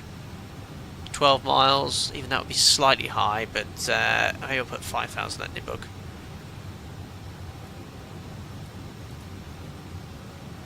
So the reason I'm going to put 5,000, oh I can't, it's 6,000 feet or above, so what I'm going to put is 6,000 feet at iniBuilds. That will ensure that we're as low as we can be for a shortened approach, and then we'll just fly around at 6,000 feet. So that's how we sort of accommodate potential high energy approach issues. So iniBuilds, so what I'm going to do is change this to 6,000 feet at, there we are, return. There we are, 6,000 feet is set, and then we've got the max speed of 220. We'll just fly at 6,000 feet all the way around, and then we're complying with the iniBuilds restriction. So the star's checked, it's an RNAV arrival, we've checked the restrictions and altitudes. Let's now look at the ILS approach runway 34 right. So if I remember, for the ILS, and I've got Navigrav up there still as well, so let me try to get it all in view. You can tune the frequency here. So ILS is 11115, 11115, the course is 339.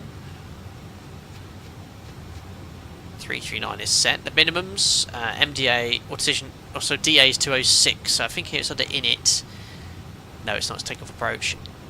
Now MDA, I think I need to put that here to get the minimum score. Now I'll put, it's technically not an MDA, but it's not a decision height on the MCP, so 206 is what we set, and that way we get the correct call. And then the landing weight is 92.6. I think, is that estimated or is that your current current weight? Let's have a look here. Oh, is that live? No, I don't know. It'll be here. Gross weight 94.2. Yeah, so this is quite good. It's actually taken into account your actual landing weight. So we'll use flap 3040. Check the landing performance calculator. So it's going to be runway 34 right. Runway updated. Sync. So the winds are in. Dry. Flap 30 or 1520? I think we'll go 30. Brake. Let's try auto low. Ah, look at that. No issue at all. Like, basically stopping as soon as possible. So let's have a little look at 34 right. We want to just vacate the most convenient. Are these like no entry points? Oh, that's for entering the runway, no entry, I think. So we'll just take the first convenient left for ATC. Oh no, Rome! I've not been to Rome. I need to look in my company's airfield brief. They give you an instruction here, taxi all the way, and they've got a name which clears you all the way to a certain point. I always forget. Yeah, we'll need to look that up. But we're going to go for the auto brake low setting for brake cooling. There we are. Sorry, I didn't realise the Navigraph not up. So yeah, we'll just take probably Delta Foxtrot, Delta Delta, or Delta Charlie. Auto brake low. Great. Right, I'm just going to read my company's airfield briefing documentation. I, again, can't share copies of these. Thank you very much for respecting that. But I can read it. And see what it is. 9,000 iniBuilds and put the board gear down. That's an option. But it's easier to keep it all stable. I just do what we do in real life. So LIRF, let's have a look here at the airfield briefing documentation for arrivals. What can we expect? So approach, offset MPAs, parallel runway operations, don't fly past your localizer, terrain warnings, landing. Ensure you're familiar with the standard 1 procedure described in the aeronautical charts gen section. It's called the standard 1 procedure. Right, that's probably in this gen section as well, because these are identical to real world charts.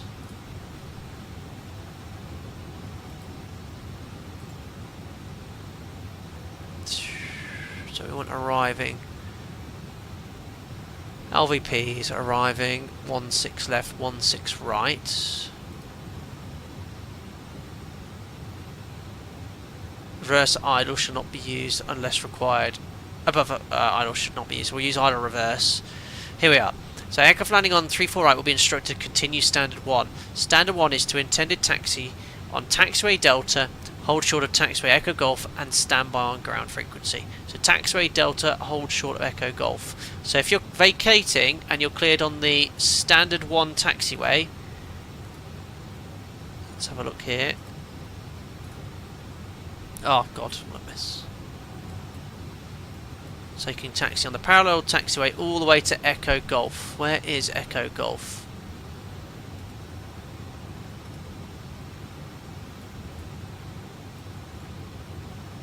There, all the way there, look, you literally cleared all the way, Delta, Echo Golf.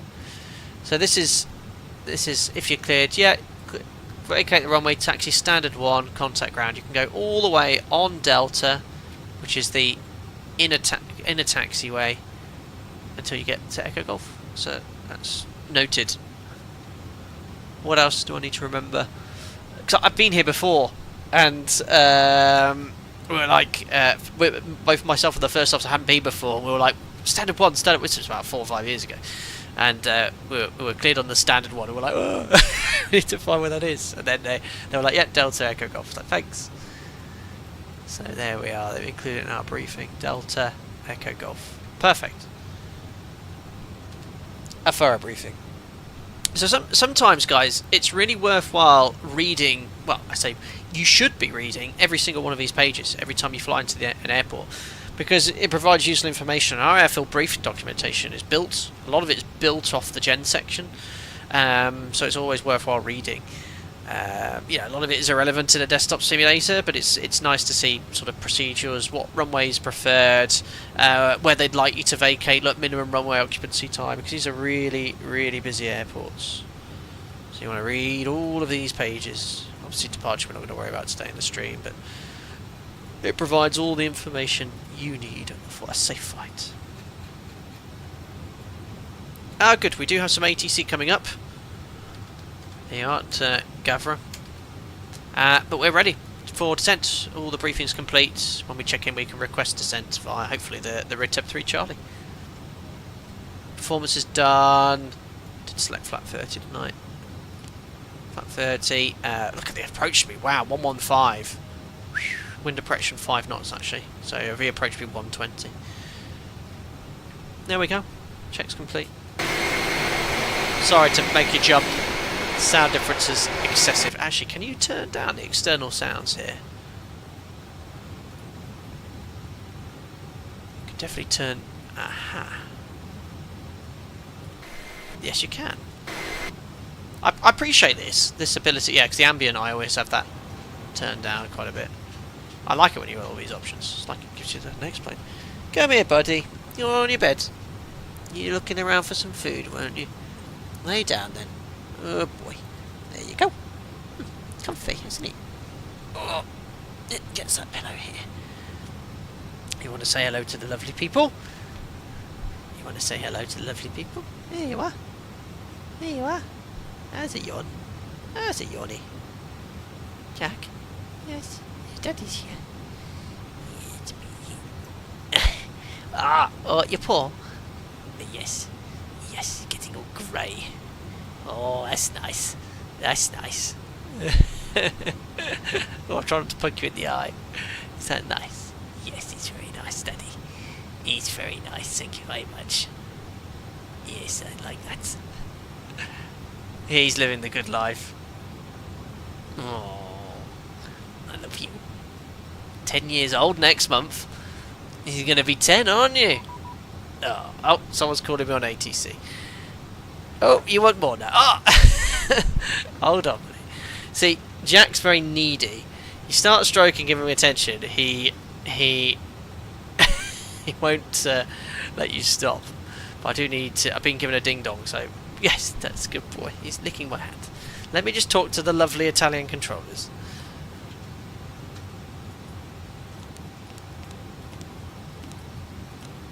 Format error.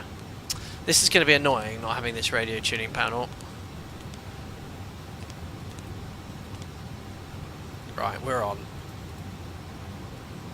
087 November, Whiskey, request for education. Airways 7 November Whiskey, contact Rome arrival 125.5. I love flying in Rome. Radar 125, 7 November Whiskey, have a great evening, goodbye. Eurowings checking in there. Roma, Buonasera, it's Alpaca 30 Alpha, maintaining flight level 370 to RITEB. Alpaca 30 Alpha, good evening to you. RITEB 3 Charlie arrival. Descend flight level 190, ILS runway 34 right. No, negative. For you, 34 left. 34 left. Oh.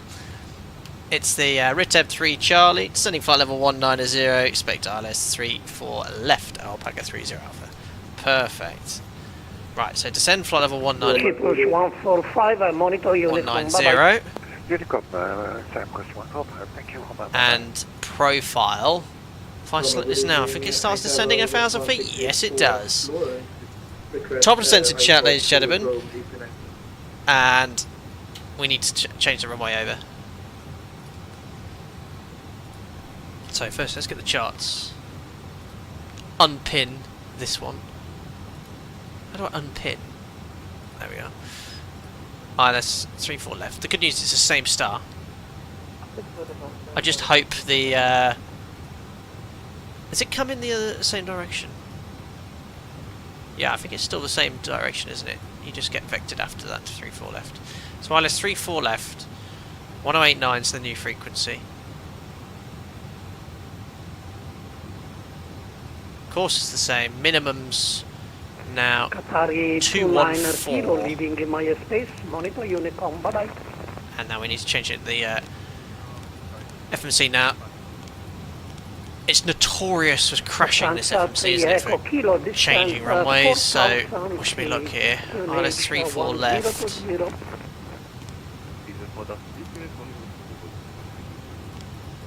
Oh yeah, it's good. Still let me select the Ribet 3 Charlie. It's good. It's the Riteb 3 Charlie. And this time it's still via Odula. Rome radar, buonasera, Condor 2410, flight level 340. Insert. Condor Okay, that's it. 2410, good evening to you, radar contact. I know I've got Navigraph still up. I just want to make sure. Odula to Nipsa. That's correct. Good. We've got the correct runway in. Now, again, we just need to plan for any potential shortcuts, but I think it's no difference. We're going to still put in Nibug 6,000 feet. Nibug here, 6,000 feet, and then it's exactly the same. Perfect. What's going on up here? I feel like we're going fast. No, we're just on profile. Look at that. Perfect. Down we go.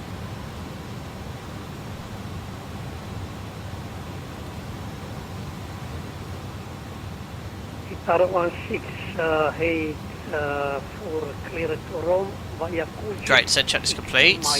Down we go. So this is like VNAV, the profile mode. So it's following this path for all the restrictions. First restriction for RITEB was to be at and below flight level 210. Yeah, it's 4,000 feet per minute, yeah, and it's holding the speed. Idle thrust.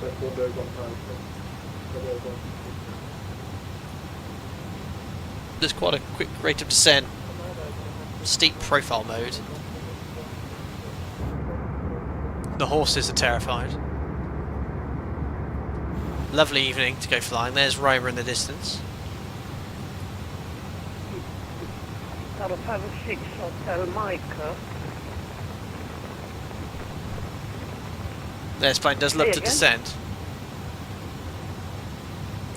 Have they fixed that yawing issue in Microsoft Flight Sim 2024? I flew the 146 with the Avro RJ. It was yawing left and right. A lot of people saying, yeah, that's an issue in the sim. I've not actually experienced it yet. Or since. you can make it completely mute.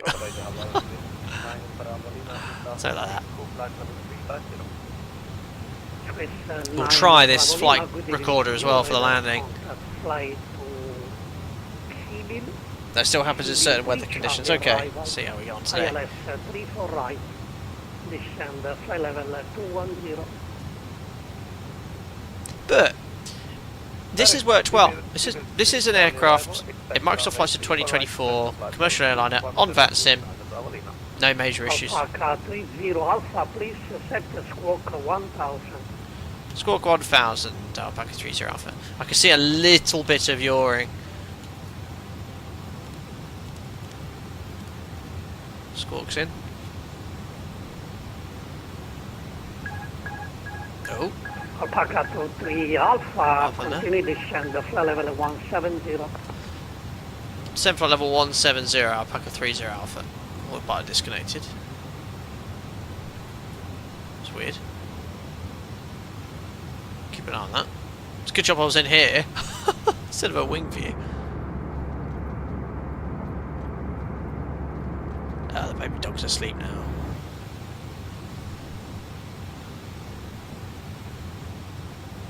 Adrian, good thinking actually. Airport constraints. I forgot this thing had no no computing power, so you can only have one thing on its own. But yeah, it looks like Profile's aiming to get us 210 by Riteb.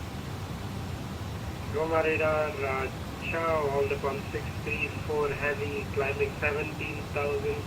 Yeah, Nippon has got a long flight.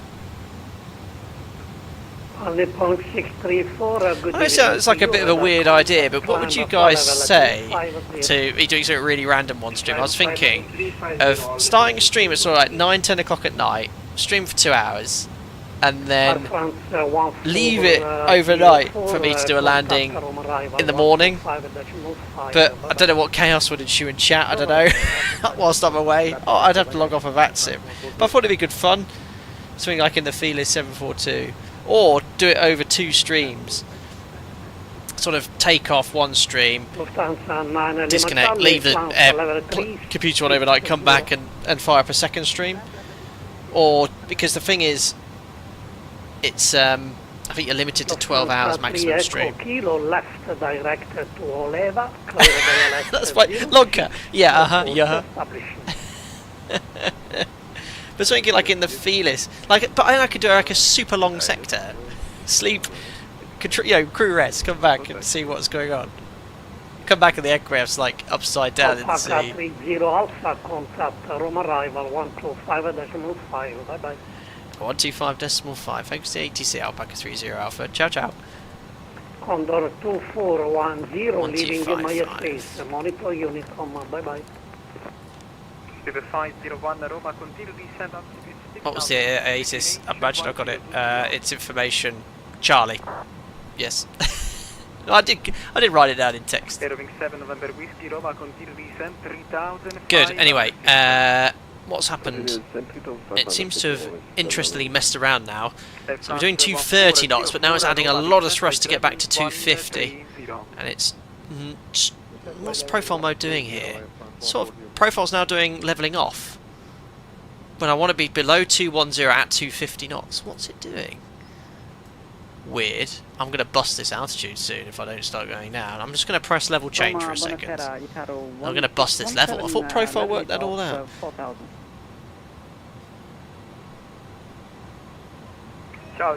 Yeah, I've never done Trans-Pacific looking at your map. No, I haven't. Well, I've just gone to level change. Italia 204, right, heading 350 degrees, clear, ILS runway 34 right, report established. Right, 350 degrees, clear for ILS. I'd have to keep it less than 12 hours if I was to make it one stream though. This check-in is very busy. I think that's it. Roma Chow, Alpaca 30 Alpha, Ribet 3 Charlie, sending flight level 170, expecting runway 34 left. Ciao Alpaca 30 Alpha, Roma correct, 34 left, descent flight level 110, high speed approved. Descent flight level 110, high speed approved, Alpaca 30 Alpha. Well, we can do... I don't want to get too low on path, so I'll just do 250 and 110 set. And can I go off profile? How many miles to run? Free speed direct Bro, Imperial 1617. No, I'm quite low now. No, I'm actually going to go vertical speed and just do 1,000 feet per minute. That's nothing we can do. We're low because of the restrictions on this star. Because if you look, we've got to be at or below flight level 210 and then max 250, but he's given us free speed. But we'll just do 1,000 feet per minute at sort of 250 knots. Actually, you know what? We'll crank it up a little bit. Rizzare 204, Roma 170 knots until 6 miles final. His engine's revving up. As my fuel flow skyrockets. Aero Wings 7 November Whiskey, Romeo Foxtrot 482, then Tula. Romeo Foxtrot. Yeah, I don't know how that works, Javelin. So 12 hours stream, but I think it deletes the first 12 hours or something. Not sure. I remember reading something about it. 12 hours is max. Continue descent flight level 900. With your seat position, the PFD cut off. Can't see the autopilot modes. Ah. It's a bit of a fine balance actually between. You are number 4 on sequence. Thanks for that. I think that. Number 4. Just zoom out a little bit. How's that, guys? I've saved it, that one now. There we go.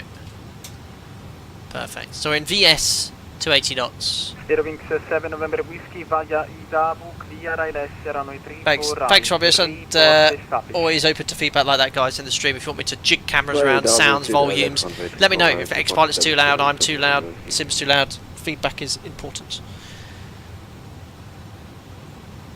There is Roma in the distance. It's been a lovely flight. I've enjoyed this sector. My opinion has changed somewhat. Slightly. Alpha Roma, clear direct Isatu. Direct to Isatu, Alpaca 30 Alpha. Airbus. Go! Yeah, the iniBuilds A300 is working very nicely. You've had a few bugs in the FMC, but people are saying that's to do with sim in the airports, but it's perfectly usable.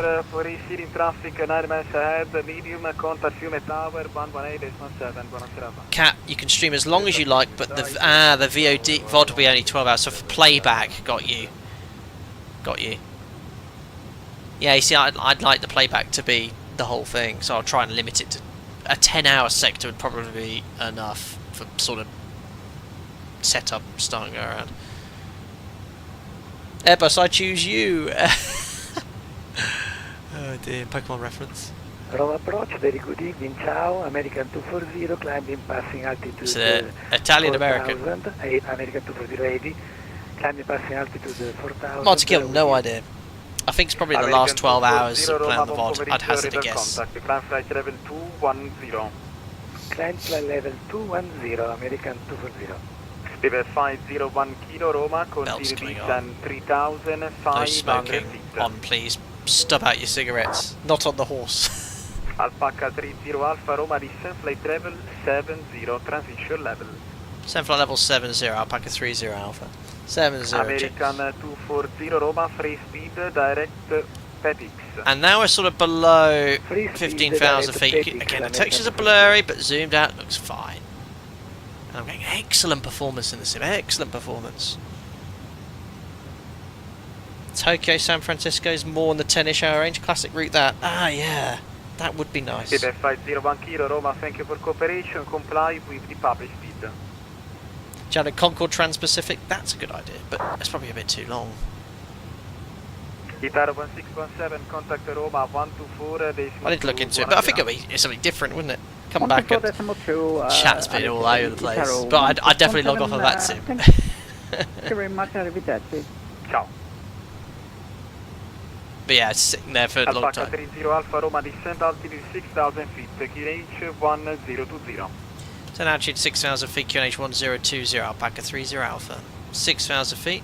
Air France 1404, set QNH 1020. Descending at level 80. Passing 15,200 for 6,000 feet. Standby altimeter set. Now, where can you see how you are in relation to your vertical profile? There it is, 2,000 feet low. It's coming back. High speed, VS, very inefficient descent. Fuel 5.8, need 4.6 for Naples. We just took standard block fuel, remember. I like taking standard block fuel more often. I usually take extra fuel on VATSIM events, but it's a bit more fun, isn't it, if you take standard block fuel and something happens. Yeah, Lauren, I think Tokyo to San Francisco in the 747-200, but don't you have to sort of mess around with the fuel at some point? Micropish, I think you're watching the stream from a very long time ago.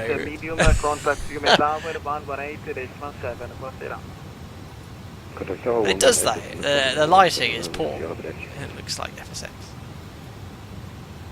But the aircraft quality is very good. Rome Foxtrot 481, fly direct Odula.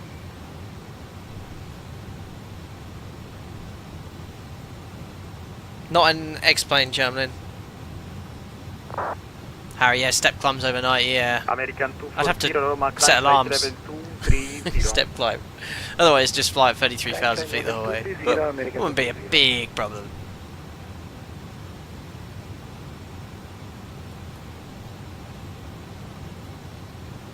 Yeah, the lighting on this cloud as well, it's too bright, really. You don't get, I mean, cities produce a lot of light, but not to the point of illuminating the light at this sort of height.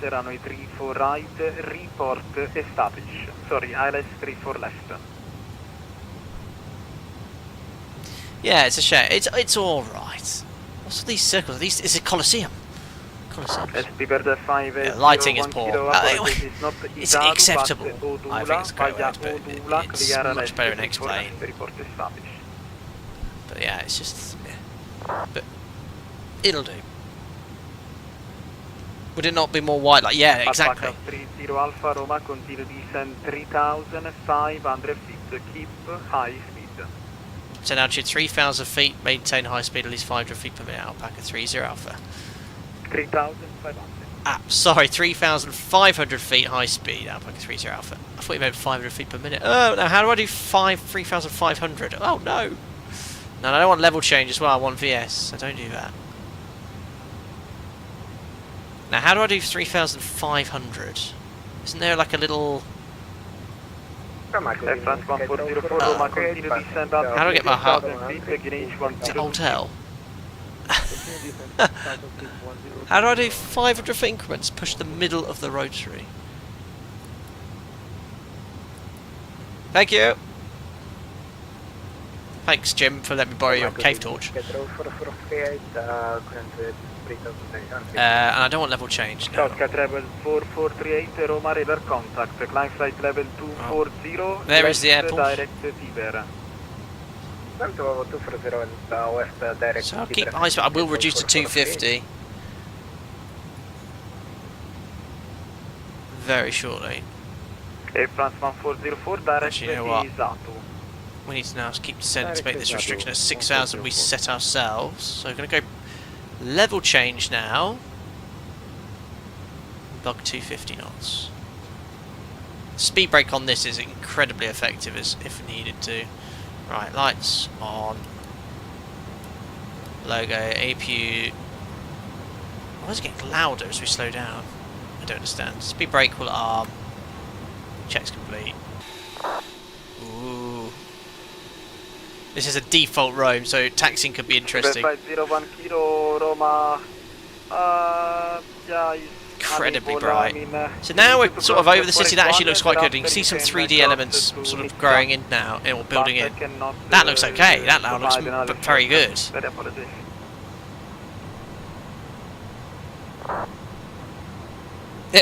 Yeah, exactly, Javelin. Yeah, it looks much better now we're closer. That looks actually very nice. Colosseum. What the landmarks can we see?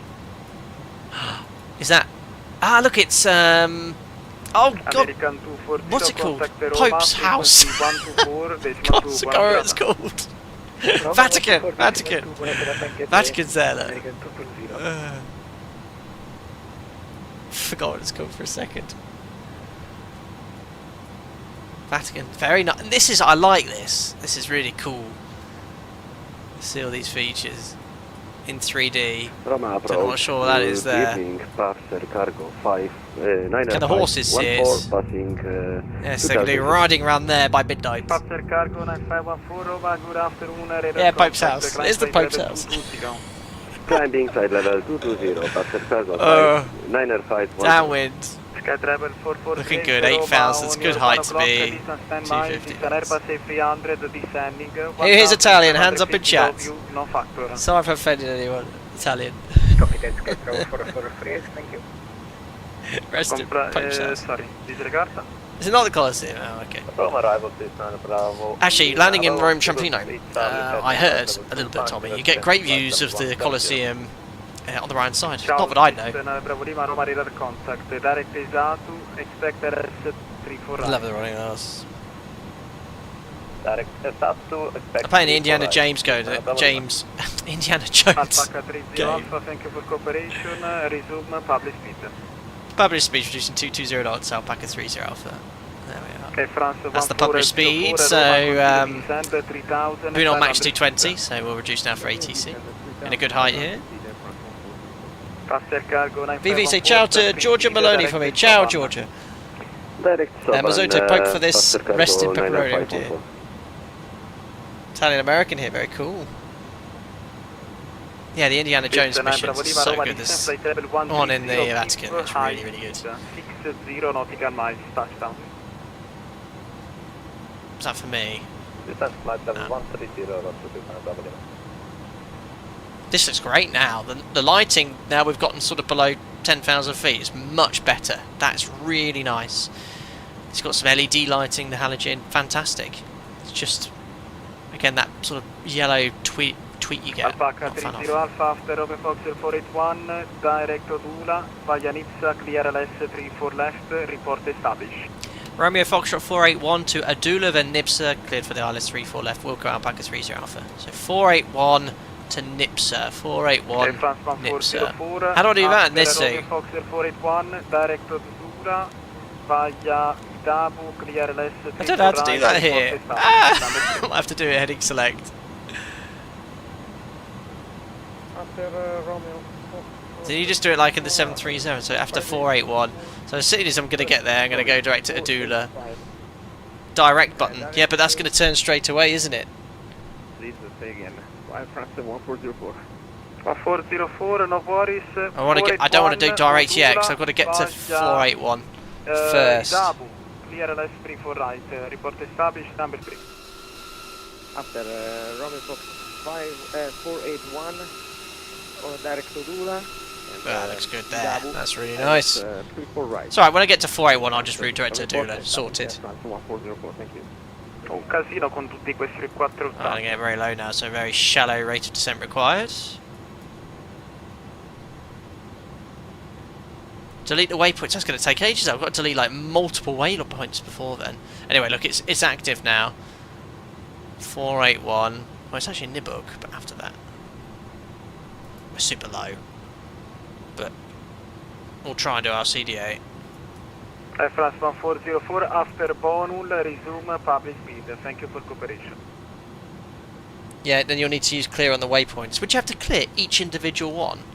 1404, Roma, after Bonul, resume public speed. Thank you for cooperation. Alright, I need to turn this onto ILS, don't I? ILS. After Bonul, resume public speed. ILS. 1404. Get ready direct to Adula.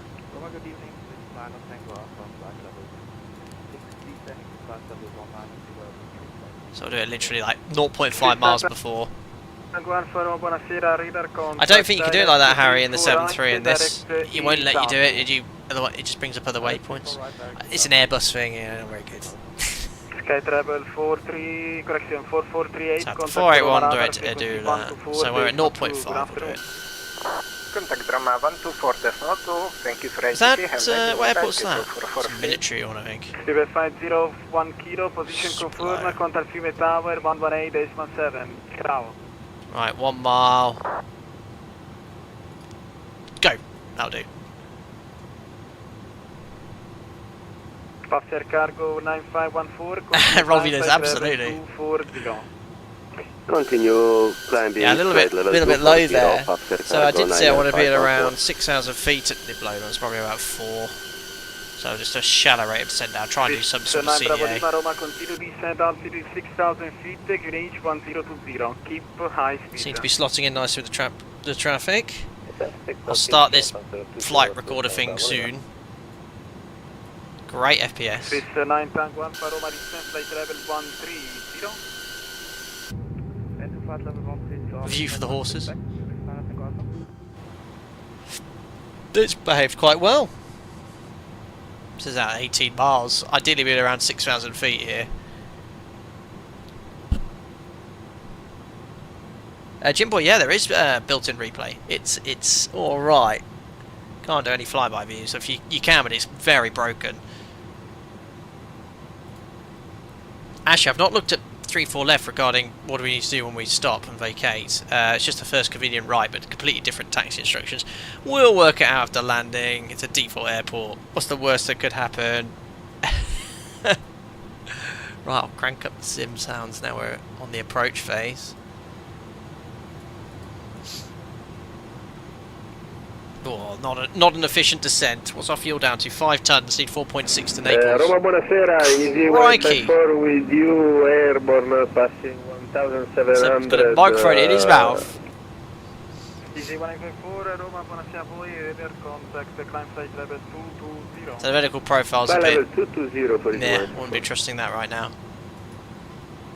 But inbound to Nipsa. Nipsa's on a 12-mile final. 4,000, there you are, glide slope alive.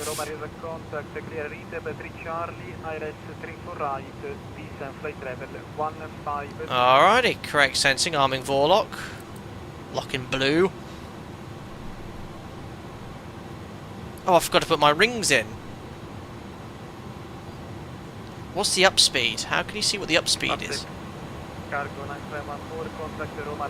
Localizer capture, runway heading 339.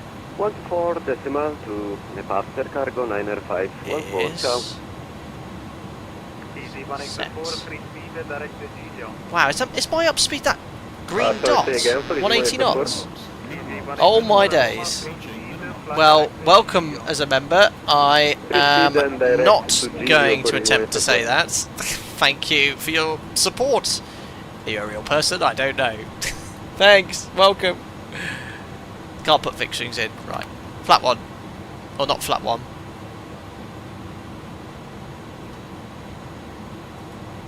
Now Alpaca 30 Alpha's localised, establish ILS 34 left. Alpaca 30 Alpha Roma Rossi 11 miles, contact Fiume Tower 118.7. Ciao. 118.7, Alpaca 30 Alpha, ciao. It's actually quite quick to type that in, I like that. Next snatch of flops. 1 dot arming glide slope, so land.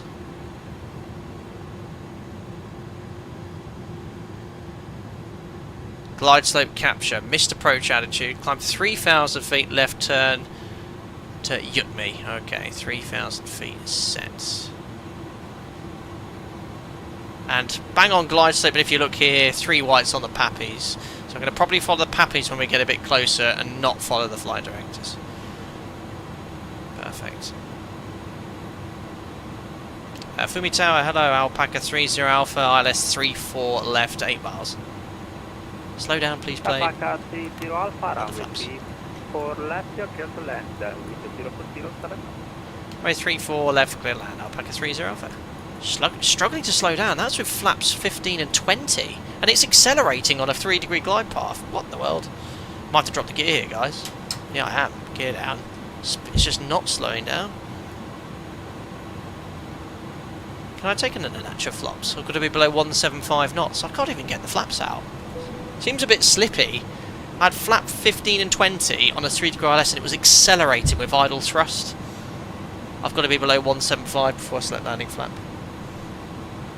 Recording on.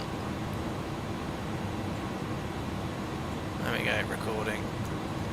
Below 175 knots now, landing flap. Really draggy. Sorry, no, not draggy, it's all really slippy. Bye-bye. You're welcome, see you next time. Wow, it does not want to slow down, this aeroplane. So, 119 V approach, wow. Still slowing down! It drags what doesn't feel right. With full gear and flaps, and I'm slowing down at about a knot a second. Okay, 465, ready for departure. That might be wrong. 45 at the 5 line up and wait. I'm just Line up and wait. Runway just about to meet the gates. That really was difficult to slow down. Right, disconnecting the auto throttle. Auto throttle disconnected. Manual thrust. Okay, disconnecting the autopilot. Oh, why is that not working? No, it worked on my test sector, not now. Off. Cancel the horn. Right, so I'm ignoring the flight directors. I'm going to pitch below to get 2 whites, 2 reds. So I'm ignoring the flight directors. Let's do 1,000 feet per minute. Speed's getting a bit high here. Ooh, crikey. So flight directors. Oh, look at the yaw. It's doing the yaw thing again, this sim. Microsoft Flight Sim 2024 has all these random yaw inputs. Look at it yawing. Right, ignoring the glide slope. Still a bit high on speed here. About 10 knots fast. I feel a bit low. 2 reds, 2 whites. It's should be fun, but I feel low on the glide. Look, glide slope showing like 1 dot. That's completely off. I'm only looking visually outside here. Let's move my head up a bit. Ooh, I'm getting a little bit high, but the glide slope showing low. Ooh, I'm getting drifted downwind here. Whoa, it's a bit sluggish. 100. Woo, feels really sluggish. What? The puppies are different. It's like a mega crosswind. I didn't flare. I literally am doing nothing. Bit of rudder. Right, we're down. Right. Speed brake up. Hard reverse. 100 knots. That wasn't right. I didn't even flare. I just 80. 60. Manual braking. Ladies and gentlemen, welcome to Rome Fiumicino. Interesting. Need to cancel reverse, I think. Yes, I have. Perfect. Why has the air conditioning gone incredibly loud after landing? Eh? That didn't feel right at all on landing. It felt really weird. Wow, the sim's gotten super loud with the air conditioning after landing as well. Turn that right. Okay, 3465 and now with 50 for takeoff. Wind 0407. Right, where am I going? Walker 3465, clear for takeoff, runway 25. Is that an alpaca? Yay. Alpaca 30 Alpha, contact Roma ground, 121.9 now. 121.9, alpaca 30 Alpha, bye. Right, this is the default airport. We're just going to hold here at Alpha Echo. There's no one on landing on this runway, so let's just bring it to a stop. Yeah, the behaviour on that landing was weird. No, I didn't flare. There was literally no flare at all. It just sort of belly flopped on ground effect and just landed. Right, ground. What was that frequency again? 121.9. Right, bear with me. You love me watching taxiing, so I always get flipping lost. Roma ground. Hello, it's Alpaca 30 Alpha. We've just vacated 34 left at Alpha Echo. Alpaca 30 Alpha, ciao, welcome to Fiumicino. Any stand for you today? Oh, any cargo stand, thank you very much, Alpaca 30 Alpha. Roger, Alpaca 30 Alpha, taxi to stand 102 via Bravo, Delta Mike 1. Stand 102 via Bravo, Delta Mike 1, Alpaca 30 Alpha. Grazie. Prego. Stand 102. Where are you? Uh-oh. Via Bravo, and Delta Mike 1. Help! This is why it's useful to know where to go. Alright, Delta and 3102. I'm trying to identify stand numbers. It's not down here, is it? No. So Bravo. Right, we'll start going around Bravo, and there's Delta. Cross over to Delta. Stand 1 0. Ah!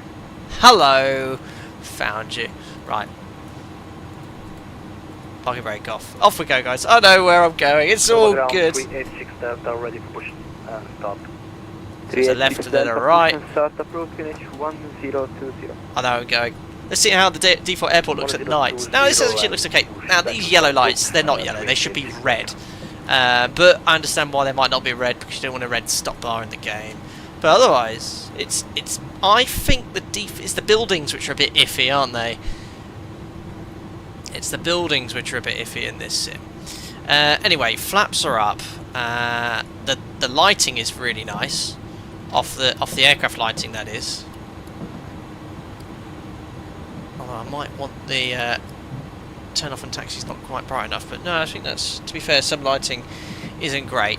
But yeah, the landing there, guys. Firstly, the Pappies and glide slope, complete mismatch, not accurate at all.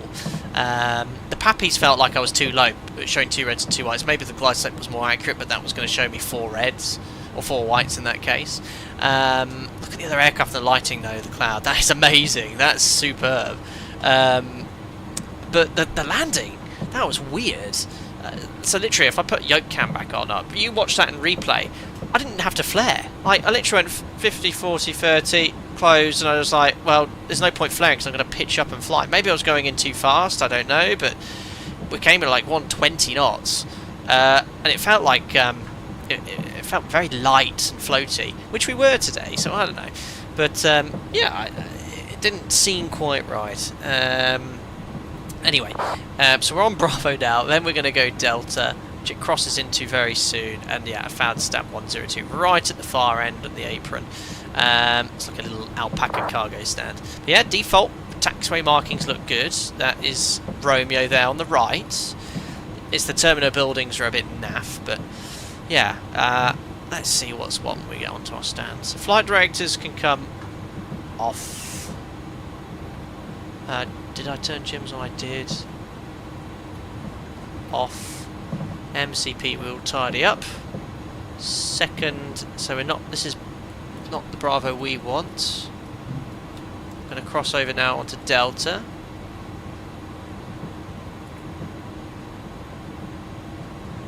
Probably gone the wrong way, but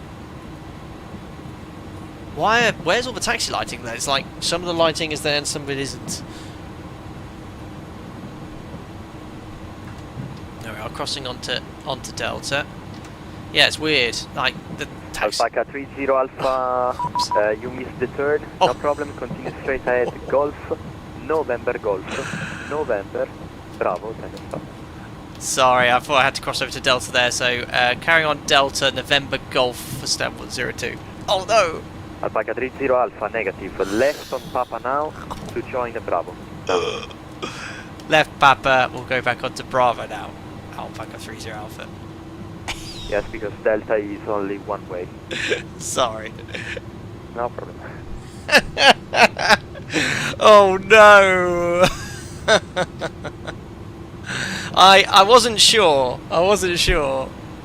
But yeah, they have a one-way system here. Yes, I thought I crossed a bit early. Where's my soundboard? I have a soundboard for this situation. Let me find where it is. Oh no! Oh no! I've got an even better one somewhere. I can't find it. That one. Yeah, that one as well. And no, not that one. No. Where is it? Oh.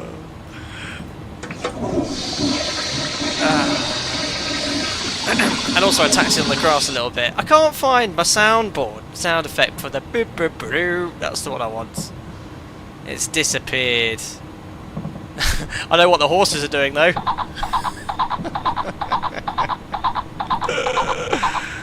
Oh dear, oh dear. Right. So Delta. Yeah, I know I'm going now. Perfect. Delta Mike. That's the second right. Delta Mike. That's where I should have got the whole zone. He even said this to me. Bravo. Yeah. So he went Bravo Delta Mike. I understood Bravo Delta, and then on to stand. So yeah. Okay. I don't look interested in this situation. Maximum speed 30 knots whilst taxiing. APU's coming on.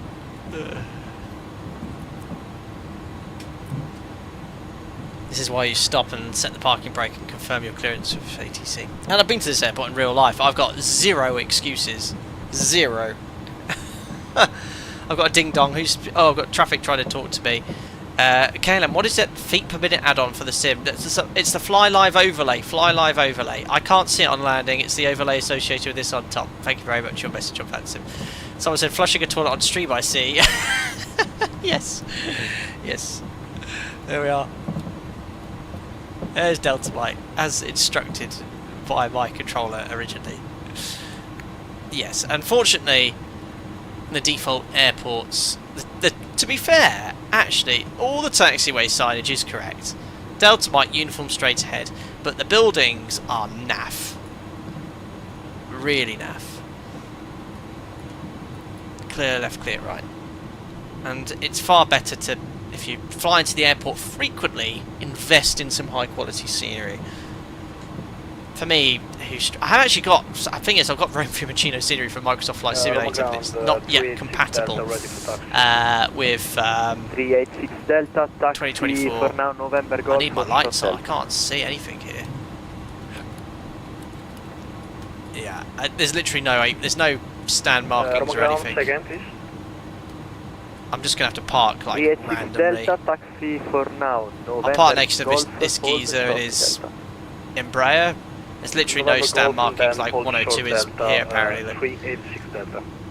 That'll do. I'll just Advance turn right here in this 1404 random on hangar. frequency. Advance 1404, go ahead.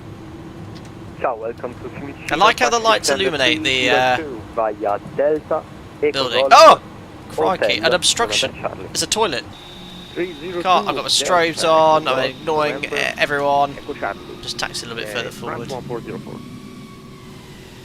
There we are. 386 Delta, taxi to holding point Bravo Perfect, Bravo, that'll runway do. 25 Right. via November Golf, Parking brake set before I November, cause any more chaos on frequency.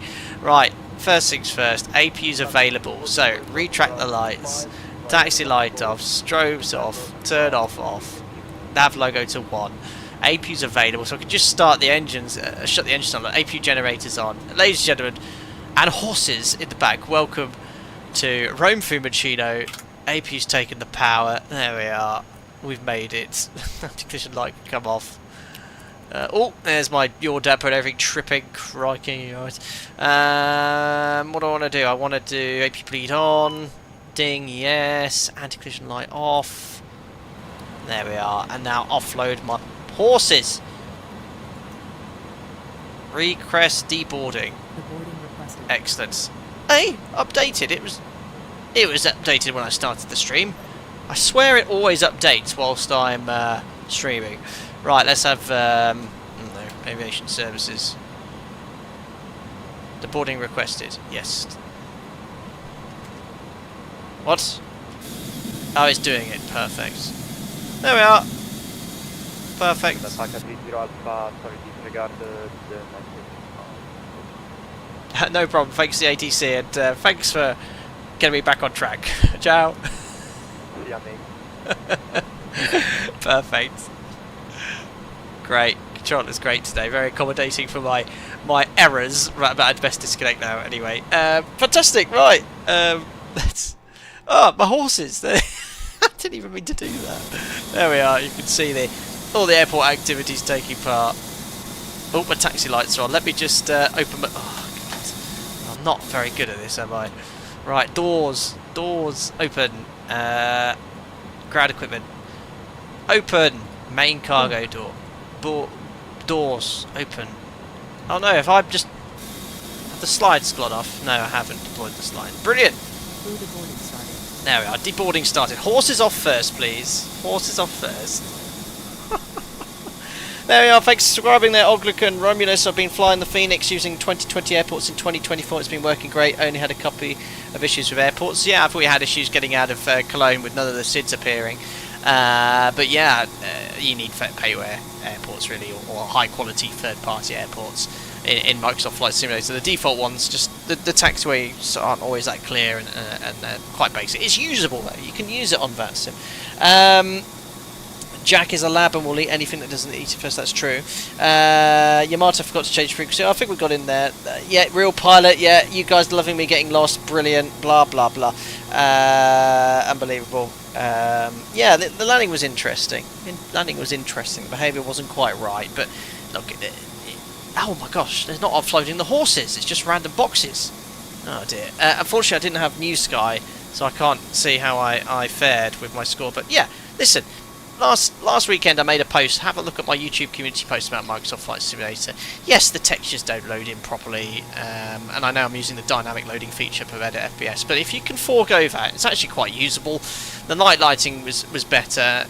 I prefer an X-plane, but the aircraft handling again, I don't know, maybe this aircraft needs an update. It feels very different to how it used to, at least, anyway. But yeah, it landed itself. I didn't flare at all. Zero flare. It just went, oh, okay, no flare required. But yeah, it's usable. I'll use this more maybe on VATSIM. So if there's a good quality add-on, I'm just waiting for the model matching to be fully compatible with 2024, the AIG model matching, and then I'll use it a lot more there. But otherwise, yeah. Do I take back my comments last weekend? No. I think if you've got 2020 all your add-ons, is it worth jumping over yet? Probably not quite, but it is. I can see the future here coming, so we'll have to see. Now what's left to do is clear up after those horses. Brilliant, Mark, unbelievable. Yeah, the Phoenix A320 I do need to check in Microsoft Flight Sim 2024, which is a fabulous add-on. But this one's really good. Yeah, it's usable. And, profile mode was a bit funky a few times on descent, but yeah, I like the add-on. It's a great cargo freight add-on if you want to fly it around on the sim. Low weights are definitely an issue. Yeah, I mean we were lighter today with the horses 120 knots our approach speed, but it felt like it just. Well, I bet I could have flown at 90 knots probably, no problem. That's what it felt like. Cool. Anyway, what I'll do is, as we've watched some horses and things get off, I'll get rid of GSX. Let me go here, restart, boom, bye-bye. Let me just close all the doors, and we'll try this replay tool. See how it is. Oh, what's going on in here? Oh, it's that thrust lever thing again. Right, close all doors. Oh, guys, the door's just ringing. Can you guys give me about 1 minute, because I'm getting an Amazon delivery. Hold on, 2 seconds, guys. Coming!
Sorry about that, guys. I didn't even leave any music on in the background. Before I go, who would like to see what I've ordered off Amazon? It's nothing exciting. Here you go. Other shipments are available. There you go, there's my Amazon package. It's nothing exciting.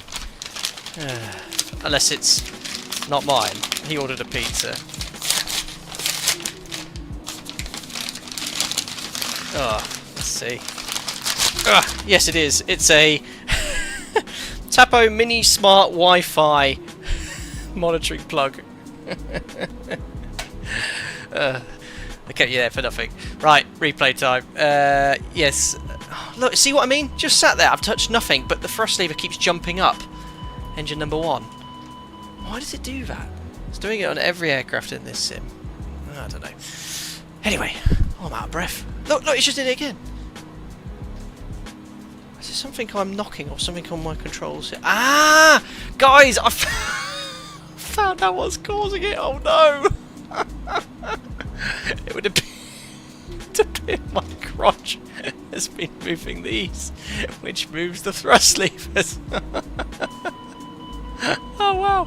I'll have to disable that. It's been my... Well... Ah! Oh, I've gone bright red.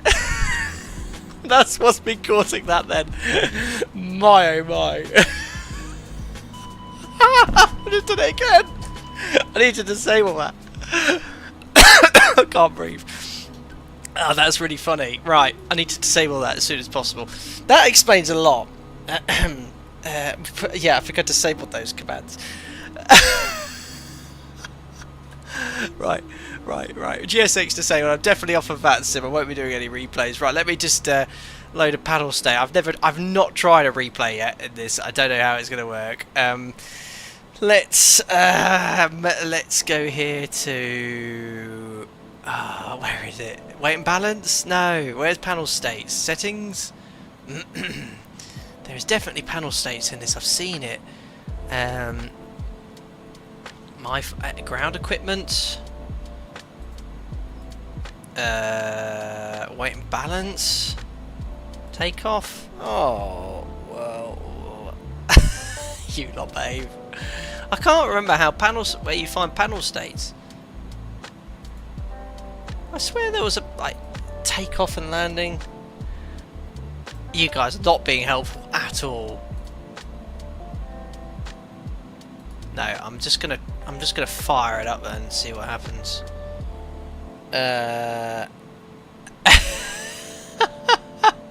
Babe. Throttle calibration? No, it's not gonna be into that. It's already calibrated. Right, I don't know. I'm trying to end this stream in a smooth way, but I can't remember how the panel states went. Right, let's try this. Okay. Oh, right. It does this thing and then it doesn't open. And if I press this, it doesn't do anything. You just get this grey silly box that looks like that, and then it blanks out the whole sim, and then I close it. And it's got so many bugs and issues, this sim at the moment. If you just keep trying to reopen it, it sometimes opens up the expanded menu. Isn't there a gear top right of the tablet? Probably. There, thank you. Ready for takeoff, confirm. Whilst that's doing that then, I'll try to get the replay on. But it looks like... It's... You can't... Look, it starts you minimise it, and then expand it. It doesn't come up here. Yeah. And so you just got to keep doing this, and sometimes you get the expanded one. No replay. Right, I think we're just gonna have to back out. But unfortunately, that won't work either, because this is what happens. Unfortunately, with all iniBuilds aircraft in the game, you press main menu, yes, and it crashes the sim every time. iniBuilds crashes the sim, so you can't. If you fly an iniBuilds aircraft, unfortunately, at the moment, it does this and it hangs, and you have to force quit the sim. So we'll end it there, just to show you that the game still needs fixing. I'll try and see if I can get that replay thing fixed in the future as we wait there with the menu hanging. But thank you very much for today. It's been great fun in Microsoft Flight Sim. How do I? Oh no, even my music can't be paused. Yeah, there we are. Microsoft Flight Sim 2024. Look, it's still got issues as demonstrated here, and it crashes when you try and crash. But thanks anyway for all the gifted members' donations. Always appreciated, never required. If you just enjoy the show, just like and subscribe is all I ask as we head on to 100,000 subscribers. I look forward to doing a career mode stream. Might do something tonight. I'll see. I'm going to have a break and I can quickly rattle off something in Microsoft Flight Sim 2024 career-wise, make a thumbnail, and it'll take me 15 minutes. So yeah, push the subscribe, push the bell icon if I'm going to stream again tonight. If not, it'll be tomorrow at some point. But thanks anyway for all your support. Enjoy your weekend, and I'll see you all soon. Cheerio!